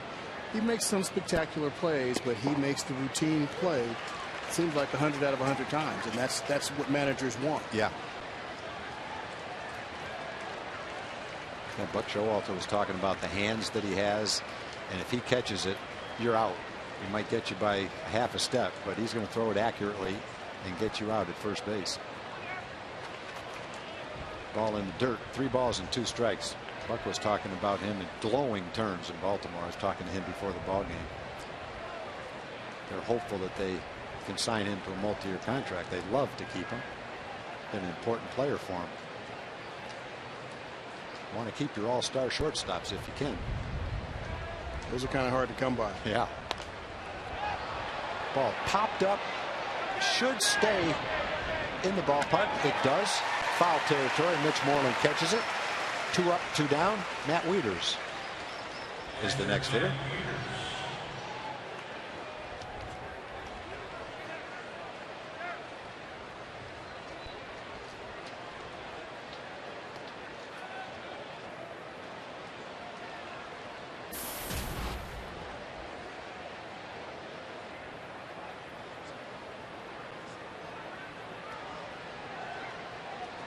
Wieters has hit a home run, solo home run in the 2nd inning. That gave the Orioles a 1-0 lead. 13th home run for Wieters. Wieters was an all-star catcher the last 2 years, not this year. Very strong defensive catcher with power.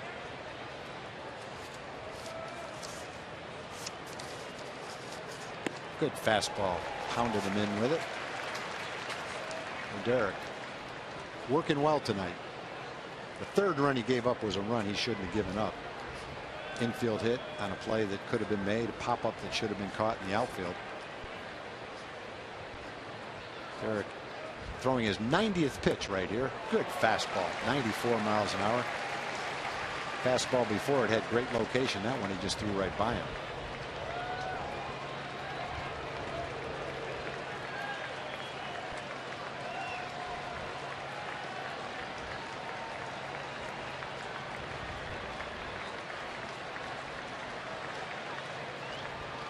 Another fastball.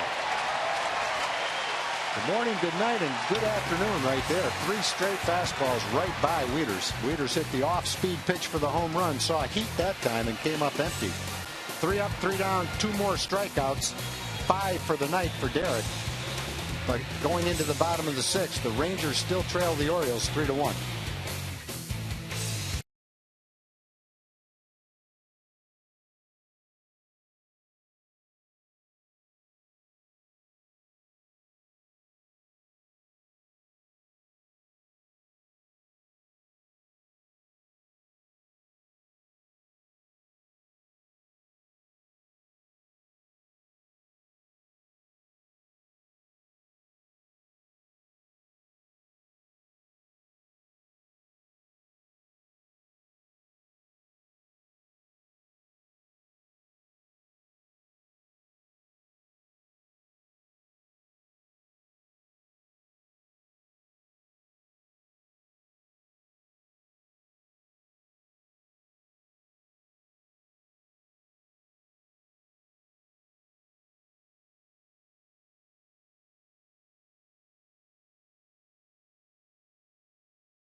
It's time for the Sonic Slam Inning, brought to you by Sonic. Tonight's jackpot is worth $300 in dinner for two at Sonic Drive-In. Tonight the Rangers are hitting for Steve Carpenter from Flower Mound. If a Ranger hits a grand slam during this inning, Steve Carpenter from Flower Mound will win $25,000. You can register at any participating Sonic restaurant. Jeff Baker leads off the 6th inning for the Rangers. Jeff had a base hit and scored the only Ranger run. Has his batting average at .391 against left-handed pitching, and that's exactly what the Rangers were looking for when they signed him. A guy to come in and hit left-handed pitching. He has done that. Done it very well. You know, I really don't know that they were expecting, you know, the 9 home runs in the first couple of months, but I'm sure they'll take it. And the damage that he's been able to do, just in being able to put him in the middle of the lineup behind Adrian Beltre, that's something I don't think they were really expecting. Chen going to work him with an off-speed pitch, curveballs. No balls and 2 strikes. Chen for the 3rd time, once last year, once in Baltimore, and now tough on the Rangers. Another curveball. Throw him 3 straight. You're asking for trouble. Baker, soft single to center field. That curveball stayed up a little bit, Mac. Another base hit. Great hitting by Jeff Baker. Got a pitch he can handle. Got it up in the zone. Got fooled on the first couple of strikes, but got this one off the bat. He's not going to give in, not going to give up. Battling and got another base hit. The Rangers get the leadoff hitter on for the 2nd straight inning. Kinsler doubled to start the 5th. The Rangers could not get him in. Mitch Moreland walked back in the 4th inning. That was the one inning the Rangers strung some things together and had a chance to have a big inning. Had to settle for 1. A huge hole down the left field line. If Mitch gets a fastball away, he could ground a ball right straight to 3rd base and get a double. Well, Kinsler right here. Machado way off the bag. He's playing basically shortstop and in. You can see the alignment that the Orioles utilize. Fastball in on the fist, fouled back by Mitch.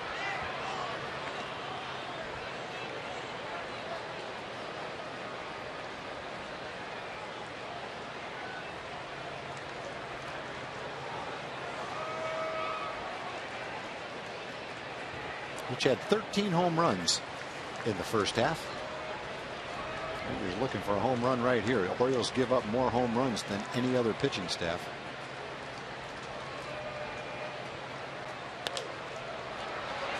Fastball, good swing, fouled away. Chen, 86 pitches on the night. Orioles ERA as a team in the first half was .439. That was 13th in the American League. One thing the Orioles do is they field. Best fielding percentage in the American League.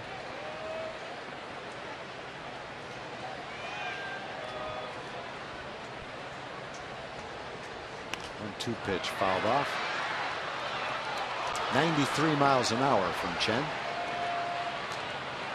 Chen, good strikes to balls ratio, 60 strikes and 27 balls. Pretty good pitch to hit near the center of the plate. That's a ball that Mitch many times will line into the gap in left center field. He just fouled it off, didn't connect with it that time.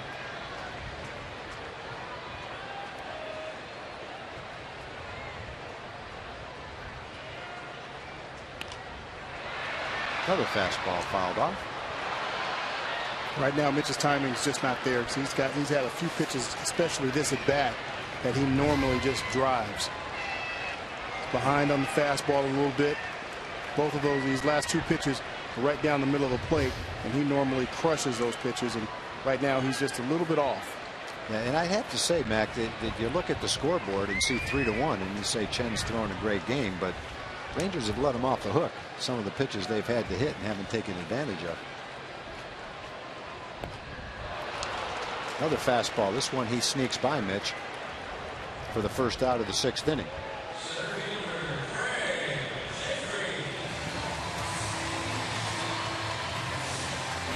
The TXU Energy Replay. The right things right now. Jeff Baker goes to second on the walk. Sees Manny Machado not covering third base. Takes third base. And then scores on Craig Gentry's sacrifice fly. That is the Rangers' only run of the ball game.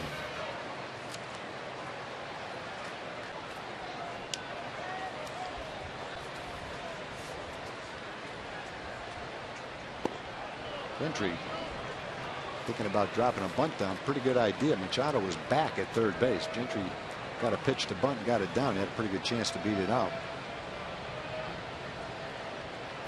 Rangers will play 14 of their next 17 games, including this one, at home.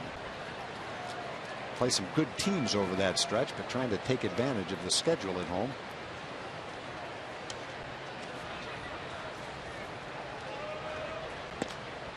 There's a strike to Gentry.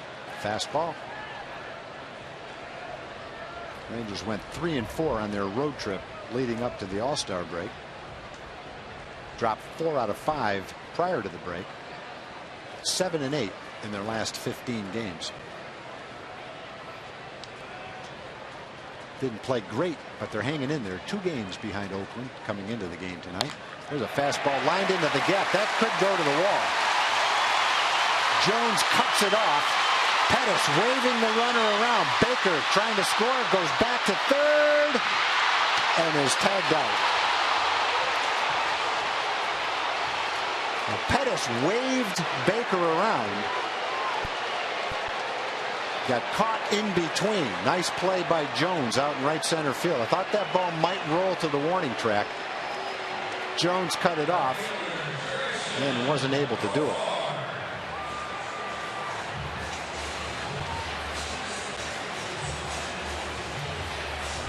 Well, Gentry's going to line this ball into the gap. Jones cuts it off. Baker's coming around third. Pettis is waving him home and then stops him. Baker, trying to give it everything he had to score, wasn't able to stop and is caught trying to get back to third base. That's a bad development for the Rangers. Would have been second and third and only 1 out. Ball blooped into center field. Jones going to have an easy play. The Rangers fail to score, although they get a single and a double. Failed to take advantage of an opportunity, and after 6 they still trail 3-1.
The ball into right center field.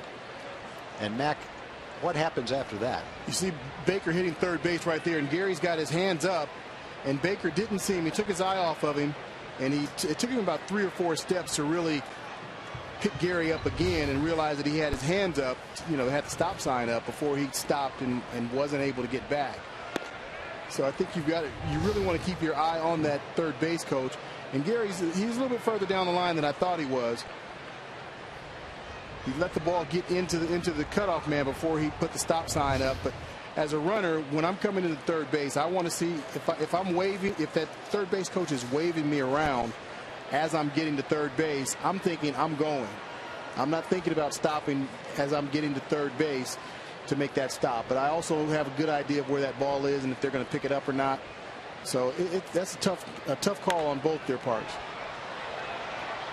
Danny Valencia pops the first pitch up. Easy play for Kinsler. 1 up, 1 down. Look at Baker. He's got his head down, then he picks it up, and now he picks Gary up, but he's already taken 3 steps past the bag. And that's just a little bit too late. He's out in the middle of nowhere, and not much he can do right there. The other thing that might come into play on that, Mac, is it looked like Jeff, after he saw the stop sign, as you said, had to take several steps. The thing to keep in mind is his knee has bothered him, especially at the beginning of the year, and I'm not sure how quickly he could stop. Like maybe you going around third could take that 1 step and get back. I'm not sure he could plant on that knee and get back. He might have needed those steps. If his knee is bothering, there's no stopping on 1 or 2 steps. That's a 3 or 4, maybe even a 5-step process. Because that knee, you need that knee to be able to decelerate. Yeah, and I'm wondering if that might be the case. It's not bad enough to where he can't play. It just might not be 100%. That's a tough call, but it's a great play by Adam Jones being able to cut it off. Yeah. Because if he doesn't cut it off, there's no play. He scores easily. Gentry lined that ball well. I thought off the bat it might roll to the warning track. And then Gentry's at third base. Yeah, exactly. Ball hit well to left field, but Profar well in front of the track, drifting toward the line, makes the play. This Thursday, fans can enjoy a rare weekday matinee in the last game of the series against the New York Yankees. Great seats are still available for the game and start at just $13. Get your tickets for the Thursday, July 25th matinee at TexasRangers.com or by calling 972-RANGERS. Well, after the bloop double that Markakis hit to drive in a run in the 5th, Derek has retired 6 straight. Second time today that Derek has done that. Derek at 99 pitches now with 2 outs in the 7th inning. Orioles have only had 5 hits.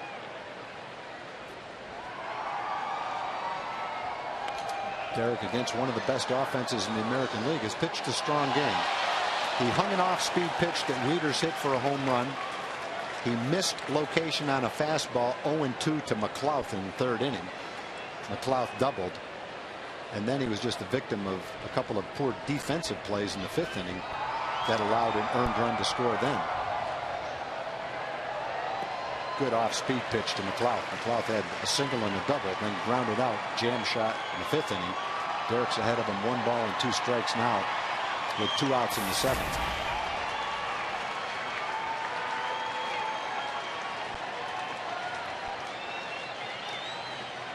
Fastball. Jammed him a little bit, popped up. Easy play for Elvis behind third base. He makes the play. Holland has thrown 102 pitches. He's pitched 7 strong innings, but the Rangers trail the Orioles 3-1.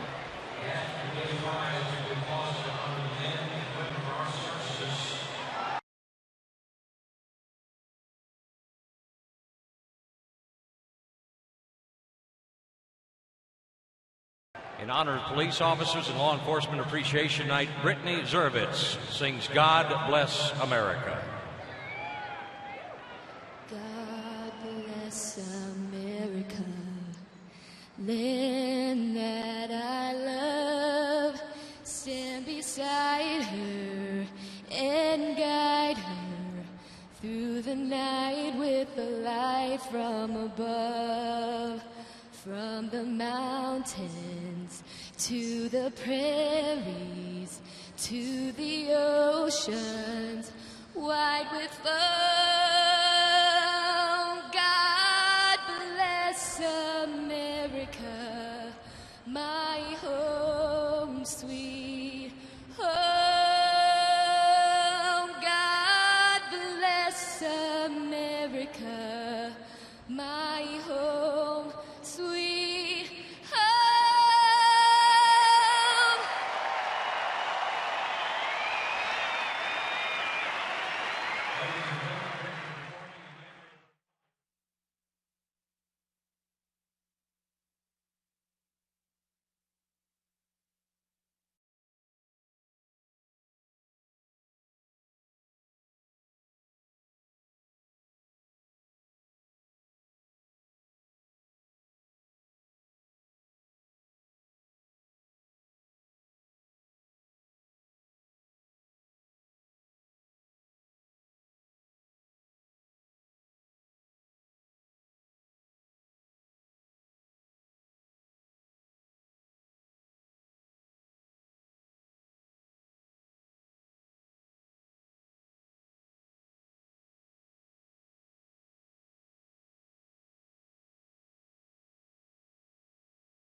Honda dealer of the game is Vandergrift Toyota. Vandergrift Honda.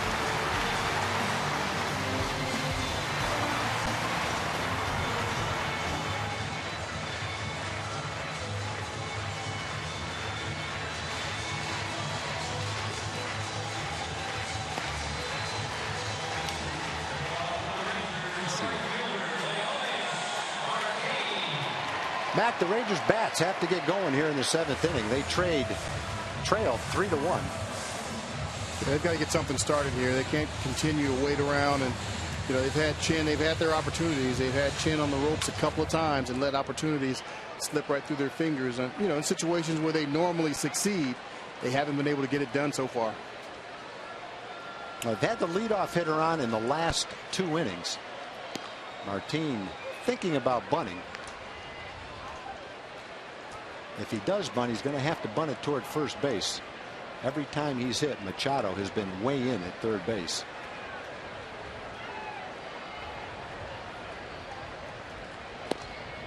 Fastball tries to get the inside corner. Missed the inside corner. And Martin was able to check his swing.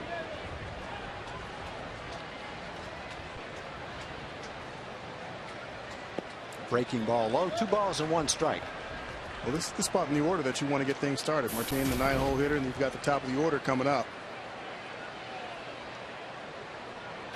Rangers have had 7 hits in the game. The Orioles only 5. Fights that fastball off. 2 balls and 2 strikes. Chen almost to 100 pitches, 97 pitches. I think they really want to get to Chin here rather quickly and try and get some damage done against him. They've got Darren O'Day down in the Baltimore bullpen warming up, and when O'Day's on, we've seen him here in Texas. When he's on, he could be pretty tough. Yeah, the back end of the Oriole bullpen is solid. Tommy Hunter is throwing well for the Orioles. Darren O'Day, Jim Johnson, the closer. He's blown some saves, but he's had a lot of opportunities. 2-2 pitch to Martin. Fastball. Threw it by him. Thought about swinging, but couldn't pull the trigger. And the first batter of the 7th inning is out. Martin now 0 for 3, struck out twice. Nice pitch by Chen, caught the outside corner. Martin looking for something a little off speed.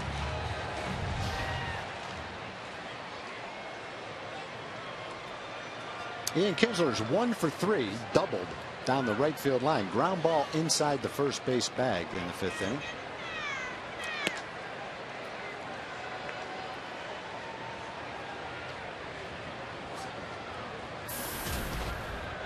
Kinsler came into the game at 281.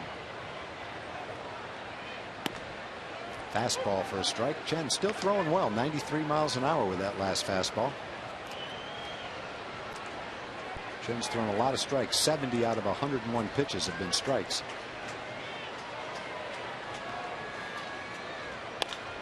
Ball stroked down the left field line. That's trouble. That ball's going to go to the wall. McLeod plays it in, but not before Kinsler is safe at second with his second double. And the Rangers putting the pressure on Chen. Last 4 innings, they've had men in scoring position. They've only scored once, and with Elvis Andrus coming up, Buck Showalter's coming to the mound. Darren O'Day is loose in the pen. Nice job by Kinsler right there. Stroked that fastball well into left center field. That'll be it for Chen. Chen goes 6 1/3. He's given up 1 run. Kinsler is his responsibility, but he can only win. He can't lose. Rangers trying to get closer as Darren O'Day comes in. We'll take a break, and when we come back, it'll be Baltimore 3 and Texas 1.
They're back with 1 out in the 7th inning. Kinsler has just doubled. Buck Showalter has replaced Wei-Yin Chen with Darren O'Day. And Darren O'Day having a nice season for the Orioles. He's 5-0. Excellent ERA. And for a guy that doesn't throw very hard, he knows how to strike you out. 42 strikeouts in 41 innings. Opponents only hitting .224 against him. He'll face Elvis Andrus and then A.J. Brzezinski. Good crowd tonight, 40,068 here on Friday night. Wei-Yin Chen has a good line. He got away with a few pitches in the middle of the plate that I think the Rangers on another night might have some success with. Tonight, a lot of those pitches to hit were fouled off. So Elvis with a couple of hits, a double and a single, trying to make something happen here in the 7th inning. Sidearm pitch at 79 miles an hour, looked like a backup slider for ball 1. Elvis is looking pretty comfortable in the box tonight. Something that we hadn't seen a whole lot of the last 6 weeks or so. Mac, you never had to worry about facing this kind of a pitcher, right-handed versus right-handed. You always hit left-handed, but I loved him. that's a different look for a left-hand hitter than a right-hand hitter. It is. I love it because that ball's coming right into you. The only guy that threw from down there that I didn't like was Jeff Nelson. Jeff Nelson. Oh, he threw hard too. Yes, that's why. you know, he had that slider that came into you, and then he also had the sinker that went away from you. So you didn't know which way it was going. But everybody else, I loved, and I had some pretty good success against him. 2 balls and no strikes to Elvis. Bunts it up in the air, but out of play, straight back. That's one. There's an out, so Elvis is not trying to move the man to third. He's trying to move the man to third and beat the ball out. If you do that, it's first and third and 1 out. So it's a good idea with the third baseman back a little bit.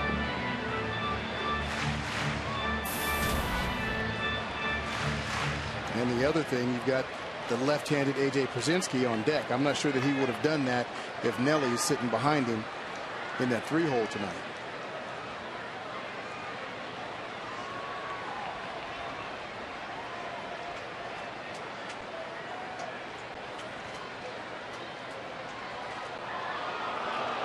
You know, you talk about, facing a guy like O'Day with right-handers. Whenever,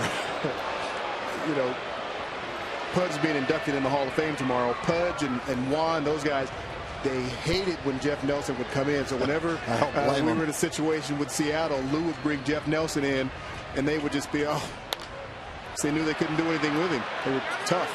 Popped up near the Ranger dugout, a little bit away from Chris Davis, who leans in. Cameraman's okay, Chris Davis is okay, and Elvis is still alive. Yeah, as a right-hand hitter, I don't know that you could be very happy when Jeff Nelson came into the game. No, as big as he is, 6'8", and coming from behind you and throwing 92, 93 miles an hour, that's not a good look. Elvis hanging tough, 2 balls and 2 strikes. There's 1 out. Kinsler on second with his second double of the night. Rangers trail by 2.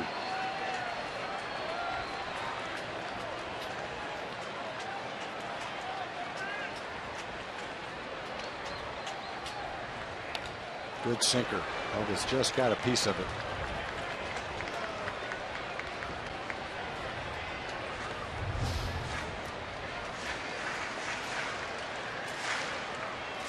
Elvis is right on everything tonight. That pitch can strike you out. That's actually a pretty good swing just to get a piece of that sinker. Yeah, maybe the 4 days off was just exactly what Elvis needed. Mental break, physical break. Good start to the second half. A really good start if you can line a base hit and drive in a run right here.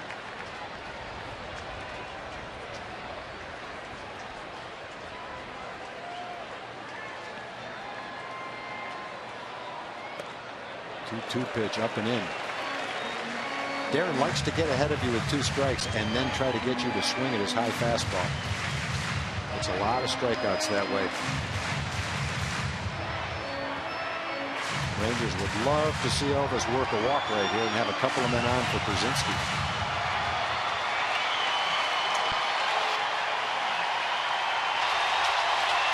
Fans on their feet. 3 balls and 2 strikes. Ball hit on the ground. Machado fields it. Easy throw to first base. Elvis is out 5-3 and a good sinker by Darren O'Day. He made a lot of good pitches to Elvis. It really wasn't a case of Elvis getting something good to hit and not taking advantage of it. That's just a case of trying to do the best you can facing some tough pitches. Look at the sink on that. That's right down the middle, and all of a sudden the bottom drops out of it. It's incredible. Well, Rangers trying to get that 2-out hit now. A.J. Przinsky with a shot at it. A.J. 0 for 3. He's popped up a couple of times and grounded out to the pitcher. That high fastball. Darren got A.J. to offer at.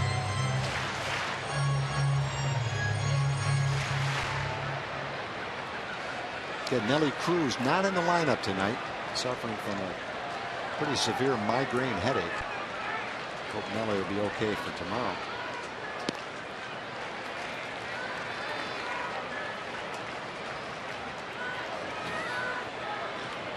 Mac, are you aware of what you did against Jeff Nelson? Nothing. You had one hit against him. 1 for 7 with 4 strikeouts. That sounds about right. Must have been a bunt. Probably was. A questionable error. I doubt it was a bunt because I was too afraid to square around on him. AJ fighting it off. 1 ball and 2 strikes. Trying to get a pitch to hit. Hoping O'Day gets one up and out over the plate to him. Darren trying to do just the opposite. Trying to make a pitch right here, get out of the inning.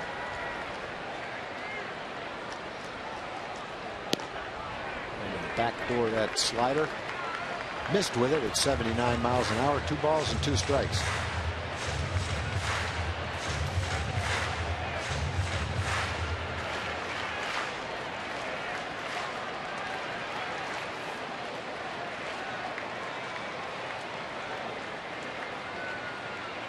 Fastball popped up. Adam Jones drifts into short right center field, makes the catch, and the Rangers again 4 straight innings. They've had some opportunities with men in scoring position. They've only been able to score once.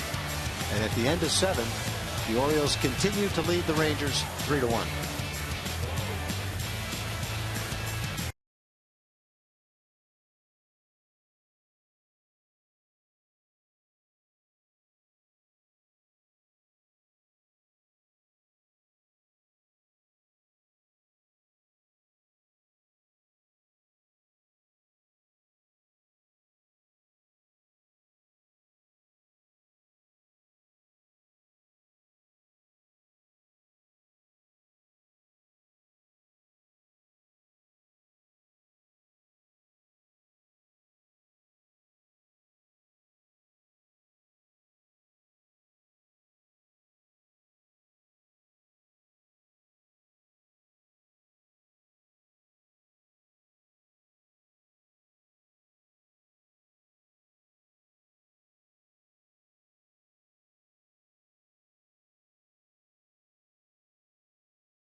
Friends at Rangers Ballpark. On select nights this summer, you can take advantage of $13 upper reserve tickets using the online coupon code CBSDFW at TexasRangers.com. The next chance to take advantage of this great deal is August 13th when the Rangers take on the Brewers.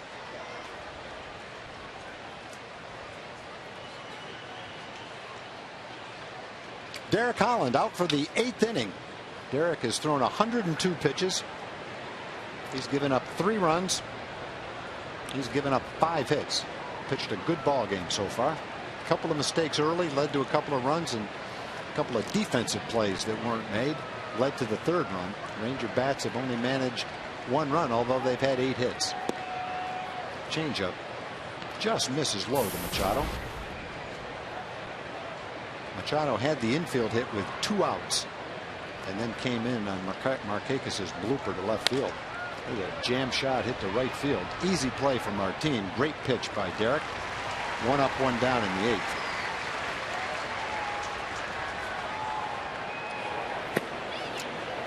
In the bullpen, we got Jason Frazier on the right, Joseph Ortiz, the lefty, out there with Andy Hawkins. Derek trying to finish strong. He retired the side in order in the 6th. He retired the side in order in the 7th. He's retired 8 straight. He's walked 2 and struck out 5. There's a fastball for a strike on the outside corner to Markakis. Markakis had the double in the 5th inning that drove in the 3rd run. It was a blooper, actually a short fly ball to left field. Profar got a bad read on it. Gentry was unable to make a running catch. It fell in and then got by both of them. And that's what allowed Machado to come all the way around from first base and score.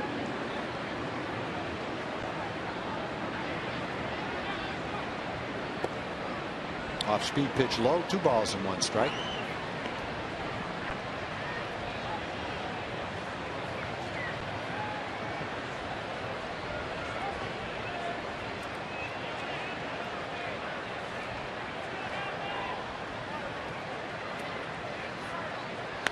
High fastball jammed him. That ball is going to be out of play, however. 2 balls and 2 strikes to Markakis. Derek at 108 pitches on the night.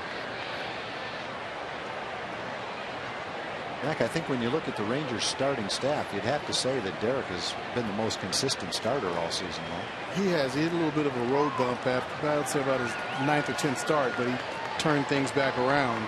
But he's been very consistent. I like how deep he's gone into ball games all year long, and that's really all you can ask. And even today, I mean, he's given up 3 runs, and you know it could be different. And you ask a starter to go out and say, hey, I know he's going to give up 3 runs. I'll take that every time out, especially with this Rangers offense.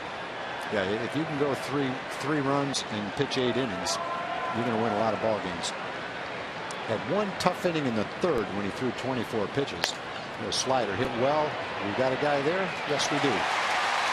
Good defensive positioning right there by Martin. That ball was hit well. Look where that ball was hit. A lot of times that ball rolls to the wall for a double, but Martin was shading over towards center field. That's something you go through in the game plan. You look at the spray chart for Markakis. That's where the right fielder statistically should favor him, and it came into play right there.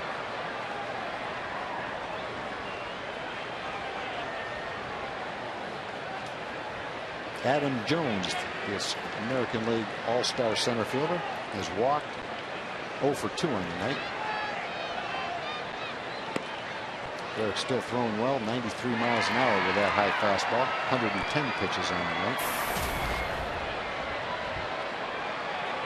Jones tied for 6th with 67 RBIs, 3rd in runs scored, in the top 10 in doubles. Very good defensive player in center field, good arm. Not much this kid can't do on the field. He seems to get better and better every year. He's been in the big leagues now. This is his 6th full season. He's only 27 years old.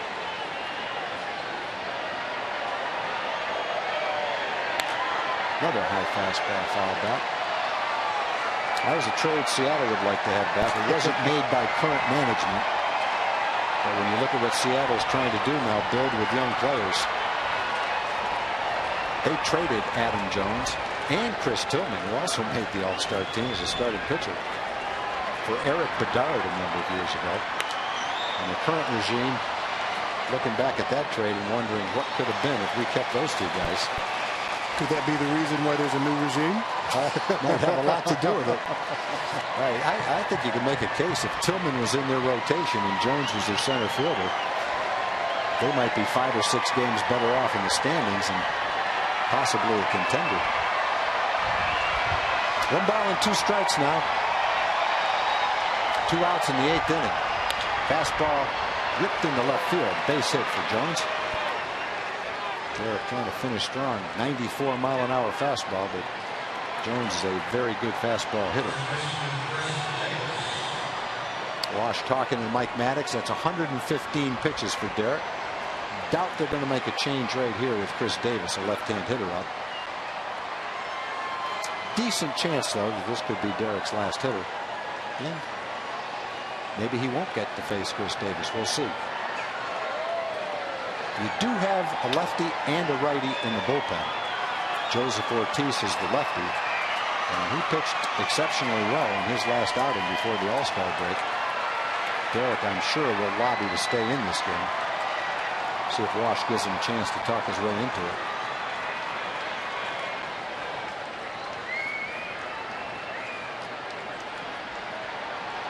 Missed a pretty colorful conversation right there, but Derek might have won that conversation. I think he did. I don't think Wash had totally made his mind up before he got there, though. I think he wanted Derek to convince him. And he did. I think a manager will always bow in this situation to one of his veteran starters that he has confidence in. Wants him to work his way out of it. And he's got one of the toughest hitters in the league right now, Chris Davis, to try to do it. But Derek struck him out twice in the game. Davis is 0 for 3. Wants him to swing at a sinker out of the strike zone. No balls and 1 strike. Last time he threw him a classic pitch. 94-mile-an-hour fastball, 4-seam fastball, up and in. Got Chris to miss it.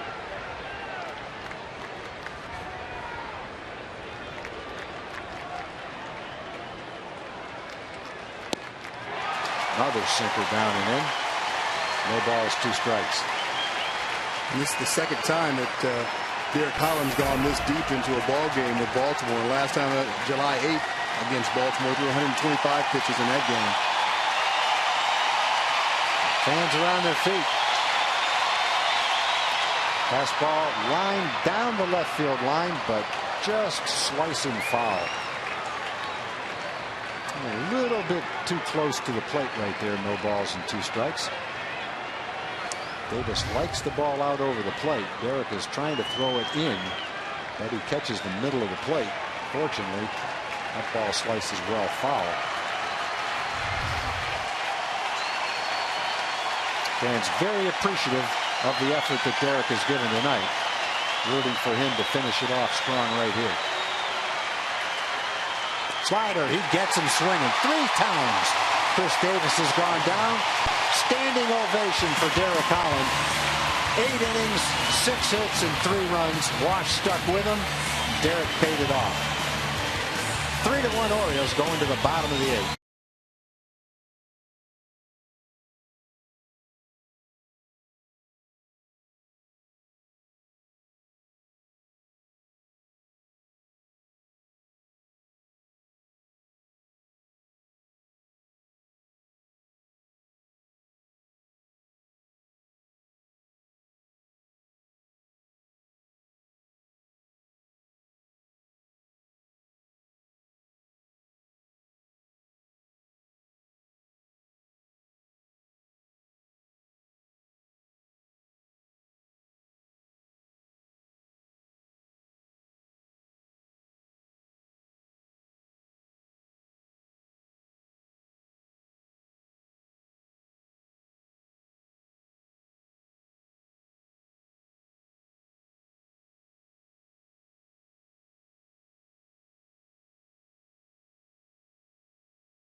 The Rangers box score is brought to you by Reliant. Bring the energy. Good night for Ian Kinsler. He's had a couple of doubles. Jeff Baker's had a couple of singles. Elvis has had a couple of hits. Gentry's had a double. The Rangers have missed some opportunities tonight. They could do better. They should have done better than 1 run. Darren O'Day got the last 2 outs of the 7th inning. Faces Adrian Beltre, who pops it up near foul territory. Davis goes into the stands and makes a nice catch.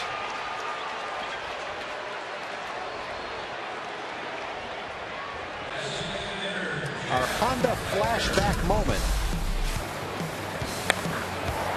Looked like a home run. Felt like a home run. Nick Markakis goes up in our Honda flashback moment and takes a home run away from Adrian Beltre. Great play by Markakis. Get a great deal during the really big spring event. Now at your Honda dealer.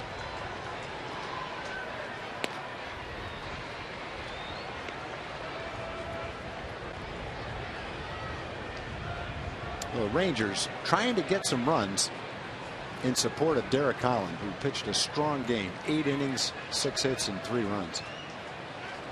1 out in the 8th inning, nobody on. Slider inside part of the plate. 1 ball and 1 strike to Jeff Baker. That was another solid performance by Derek. It doesn't get much better than that. You want your number 1 guy, and that's what he is right now. Their number 1 guy, to go out and put up an outing just like that. Fastball, strike 2. Jeff was an All-American at Clemson. He played 3 years at Clemson. Finished as the school's all-time home run leader. No wonder he's hit the ball out of the ballpark for the Rangers. He's a home run hitter in college. Spoiled a pretty good slider by O'Day right on the outside corner. Darren had some solid years in relief for the Rangers. And he was injured.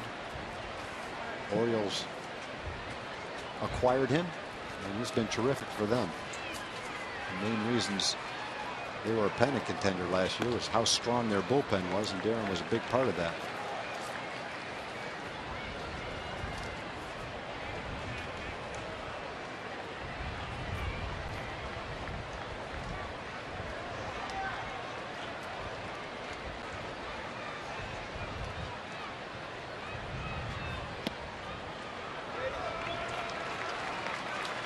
O'Day thought he had that. He sure did. Wieters thought he had it. Not sure what Jeff thought, but fortunately Andy Fletcher didn't think it was a strike. Pretty close. Could have gone either way. That one went Jeff's way. Borderline pitch.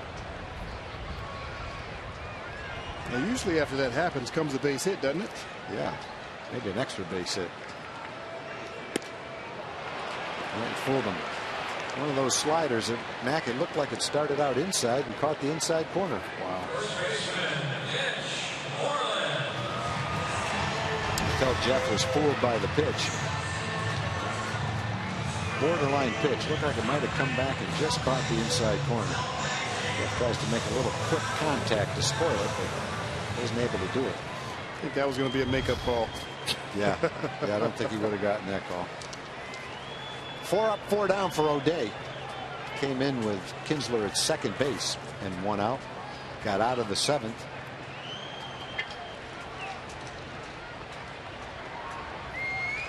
Now has 2 outs here in the 8th inning. Mitch has walked, struck out, grounded out to second. Brian Mattis, the lefty, in the bullpen for Baltimore.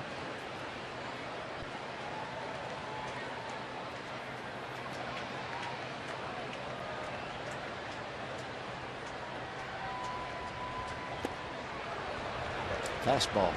Mitch has had some fastballs to hit tonight. And as you said, Mac, it looks like his timing's just a little bit off tonight. Some pitches that I think you would expect Mitch to hit. And at different times during the season, I think he would have hit them. Especially a couple of the fastballs that Chen threw.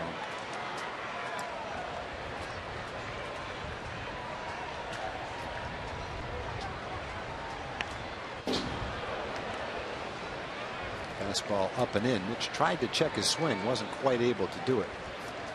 Jason Reddy in the bullpen. O'Day's thrown 23 pitches in his inning and 2/3.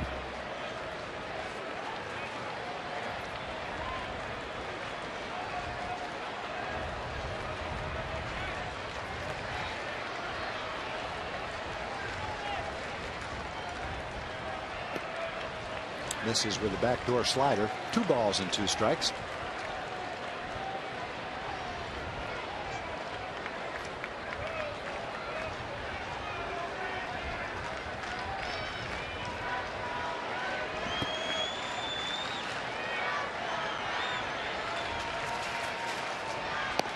Misses again. Well, the good thing about it, even though his timing's not there, he's seeing a lot of pitches tonight, and that's the one thing that's going to help him get that timing back faster, seeing more pitches.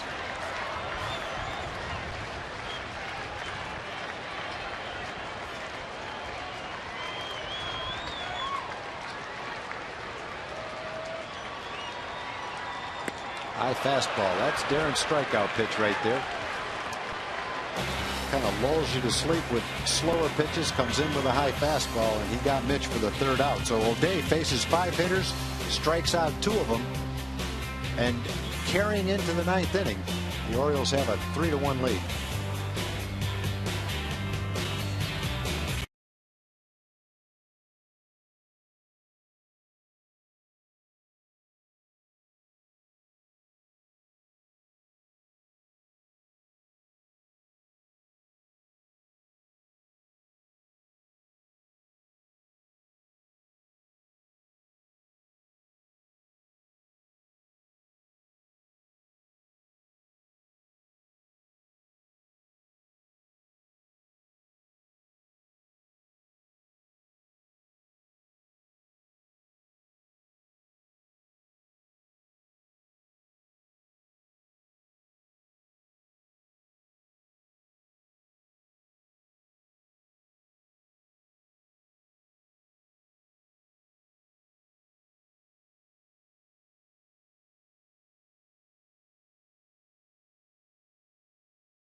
All right, we're going to the 9th inning. Top of the 9th inning. The Orioles still lead the Rangers 3-1. Rangers just can't break through. Darren O'Day kind of shut the door with 5 up and 5 down. Prior to that, over 3 or 4 innings against Chen, the Rangers had some chances, just couldn't cash in. Derek goes 8 innings, 6 hits, 3 runs, walked 2, struck out 6. And Jason Frazier comes on to pitch the 9th.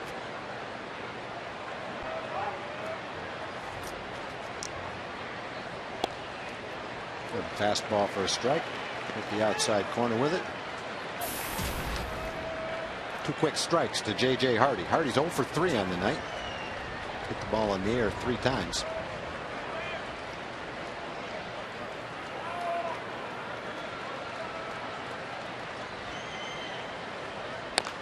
Reaches out and just taps that ball. Stays fair, too. Mitch corrals it. Easy out. 0-2 pitch. Hardy trying to make some contact. Might have helped him out a little bit. Jim Johnson, the closer, getting ready in the Oriole bullpen. Frazier did a nice job of getting ahead of J.J. Hardy and then throwing his pitch. Get Hardy to go after it. Just trying to protect the plate. Getting that all-important first out of the inning. Well, with the closer coming in, you pretty much say to yourself, we have to keep it a 3-1 ball game. Johnson has blown 6 saves this year. He saved 33, but he hasn't been perfect. Matt Wieters hitting left-handed now against Frazier. Had a home run his first time up in the 2nd inning on a breaking ball that Derek might have got out just a little bit inside part of the plate. He hooked it down the left field line. Stayed fair, went a couple of rows back. 13 home runs now for Wieters. Hitting .232 on the season. Fastball misses the outside corner. 2 balls and no strikes. Wieters was the 5th pick in the 2007 draft. Orioles have a lot of former #1 picks. Machado was the 3rd pick in 2010. Markakis the 7th pick in 2003. Adam Jones, #1 pick by Seattle in 2003. Wieters, 5th pick in 2007. Brian Roberts, a pick at the end of the 1st round before the 2nd round. J.J. Hardy was a 2nd round pick by Minnesota way back when. Well, they've got a lot of highly touted players in their lineup. Players that have rewarded the teams that took them. There's a strike with a fastball. Orioles also don't use many extra men. Hardy, Jones, Machado have played in all 96 games. Davis has played in 94. Markakis in 95. Markakis in 94. So between Davis, Hardy, Jones, Machado, and Markakis, they've only missed 3 games. Add to that, Wieters has caught 88 games as a catcher, which is probably a tougher workload than playing every day as a position player. 3-2. The Wieters, off-speed pitch, fooled him.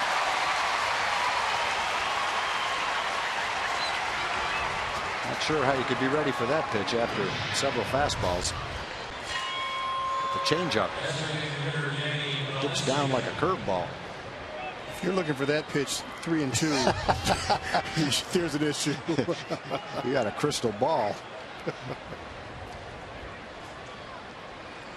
Well, 2 up, 2 down quickly in the 9th inning for Jason. And Danny Valencia, the DH for Baltimore tonight. Nolan Reimold has gone on the disabled list. He had a big game in Baltimore against the Rangers. He had a 3-run homer right down the left field line. Knocked in, I think it was 4 runs in a game. Danny Valencia had a good year with the Twins several years ago. Trying to get back to that level now. Going to have a hard time playing every day for the Orioles, but trying to make the best out of the opportunities that he does get.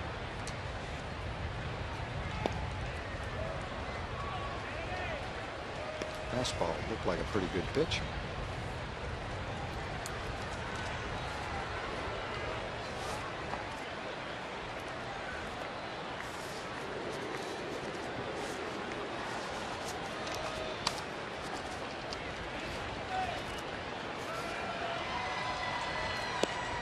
There's a strike.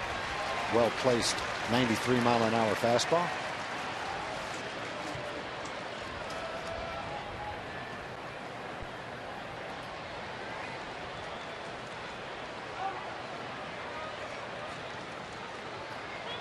Slider hit on the ground.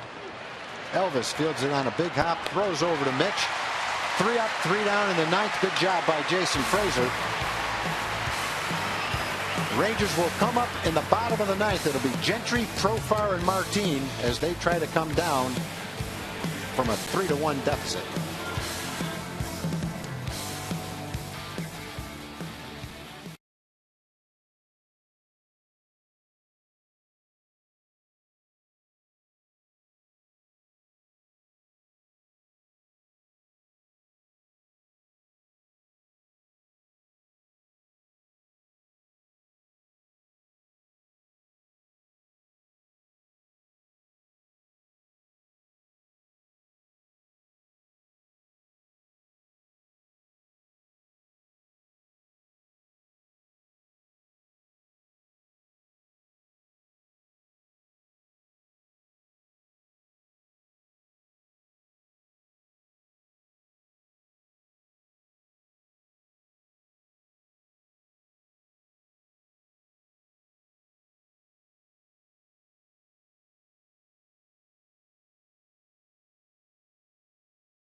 Texas Rangers baseball on TXA 21 is sponsored by your Texas Ford dealers. Visit your Texas Ford dealer and drive the best-selling trucks for 36 straight years.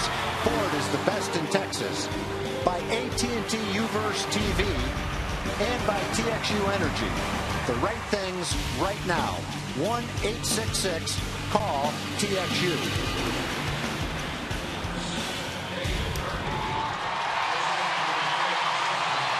Ranger fans on their feet, and they are yelling. They've got their rally caps on.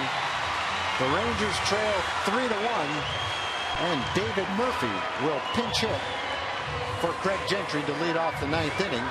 And Jim Johnson, the Oriole closer, will come on. He's 33 out of 39. ERA a little bit high for a closer, but he has been the Orioles' man the last couple of years late in the ball game. Well, I like the fact that he's blown 6 saves, so that definitely says that he can give it up. Ball hit straight up the middle. There's a base hit. That's a leadoff single, and that's the way to get the ninth inning started. That's one of the toughest things to do right there in baseball. Come off the bench cold and face a closer and get a base hit, and David Murphy does it. Base hit right back up the middle. That's a low fastball, sinking fastball. David finds a hole just past Johnson's outstretched glove.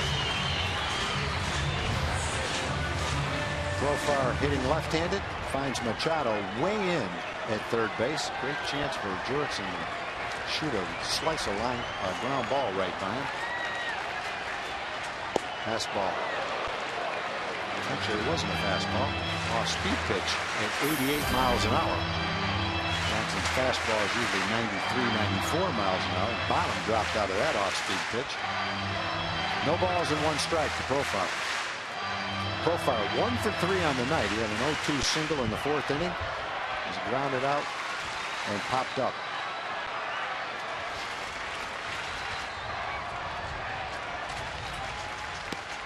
Fastball misses low and away. Johnson has a good sinking fastball. That's his primary pitch. Gets a lot of ground balls. That's what he's trying to get right here. Profar trying to find a hole. Same off-speed pitch that he threw for strike 1, way outside. It's 2 balls and 1 strike to Profar. Profar playing left field tonight. Batting 8th in the lineup and trying to get a rally going right here. Keep a rally going. Fastball.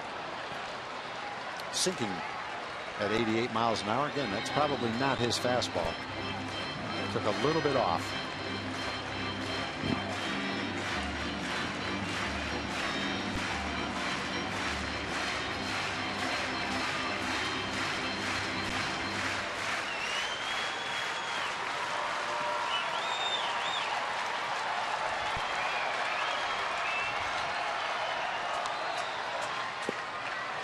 Good eye by Profar.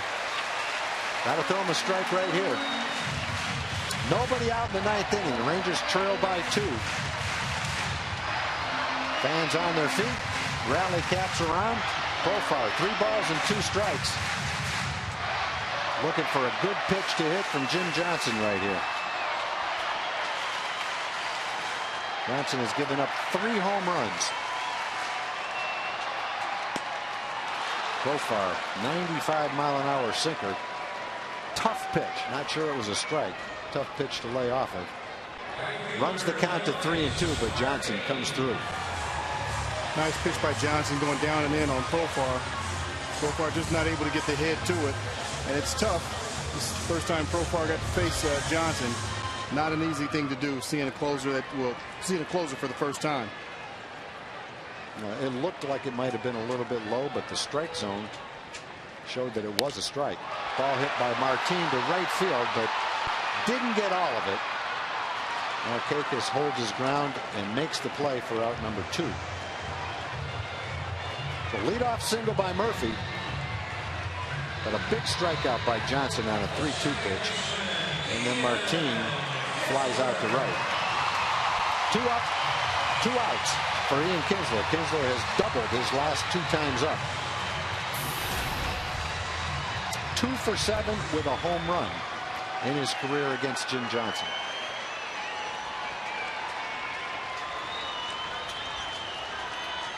Johnson trying for his 34th save. The Rangers trying to keep him from accomplishing that.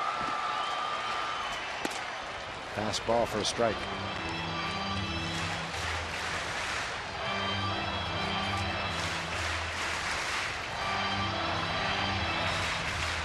Derek Holland, an interested observer. Strong game for Derek. 8 innings, 6 hits, 3 runs tonight.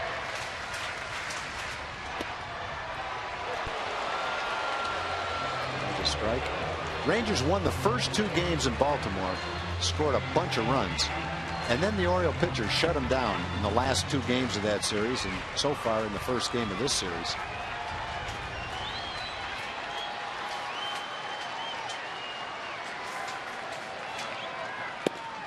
Fastball down, 1 ball and 2 strikes.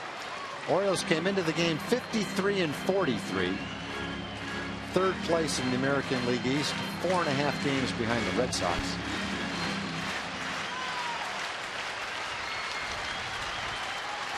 One-two pitch to Ian. Fastball fouled off. Count holds at 1 ball and 2 strikes. 2 outs in the 9th inning. Rangers trail by 2. David Murphy at first base.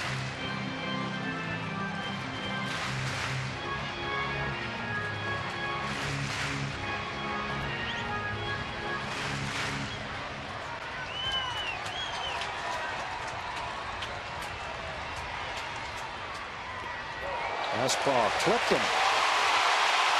That'll put 2 men on. Off-speed pitch. Got away from Johnson. The Rangers have the tying run at first base now, and Elvis Andrus at bat. Johnson ahead in the count. Throws his changeup. Ian turns away, catches him in the elbow. 2 men on for Elvis. I don't think that's something that Johnson is really wanting to do in that situation. Well, Elvis has swung the bat well tonight. He's 2 for 4. He's had a double. Trying to make it happen with 2 outs here in the 9th inning. Good sinking fastball right at the knees. Good rip by Elvis. Telling himself, get it up a little bit. Johnson wants you to swing at that pitch. It usually sinks a little bit out of the strike zone. As a hitter, you want to tell yourself, lay off it, get it up a little bit.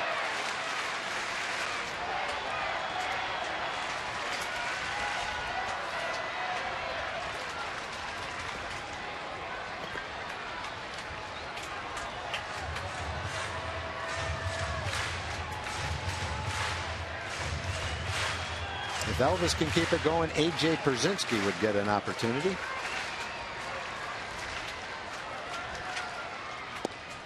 If A.J. hits, the tying run will either be in scoring position or it will have scored.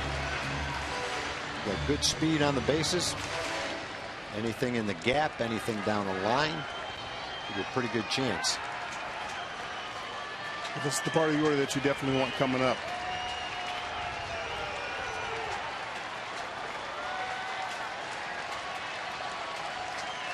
One ball and 1 strike to Elvis. Curveball. Andy Fletcher says that caught the outside corner. And it did. Nice pitch down and away. First time we've seen that curveball, I think, from Johnson. Yeah. There's not much any hitter can do with that pitch other than look at it.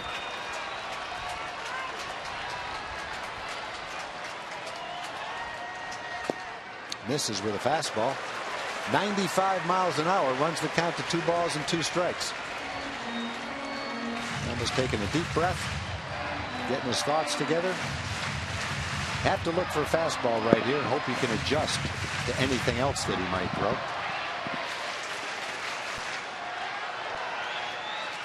Fastball hit on the ground. Hardy plays at second. Kinsler hustling all the way. The throw nips him at second base. And that is the last out of the ball game. So Jim Johnson gets his 34th save. Wei-Yin Chen gets his 5th win. The Rangers have now lost 5 out of 6. And we'll come back to wrap it up after this.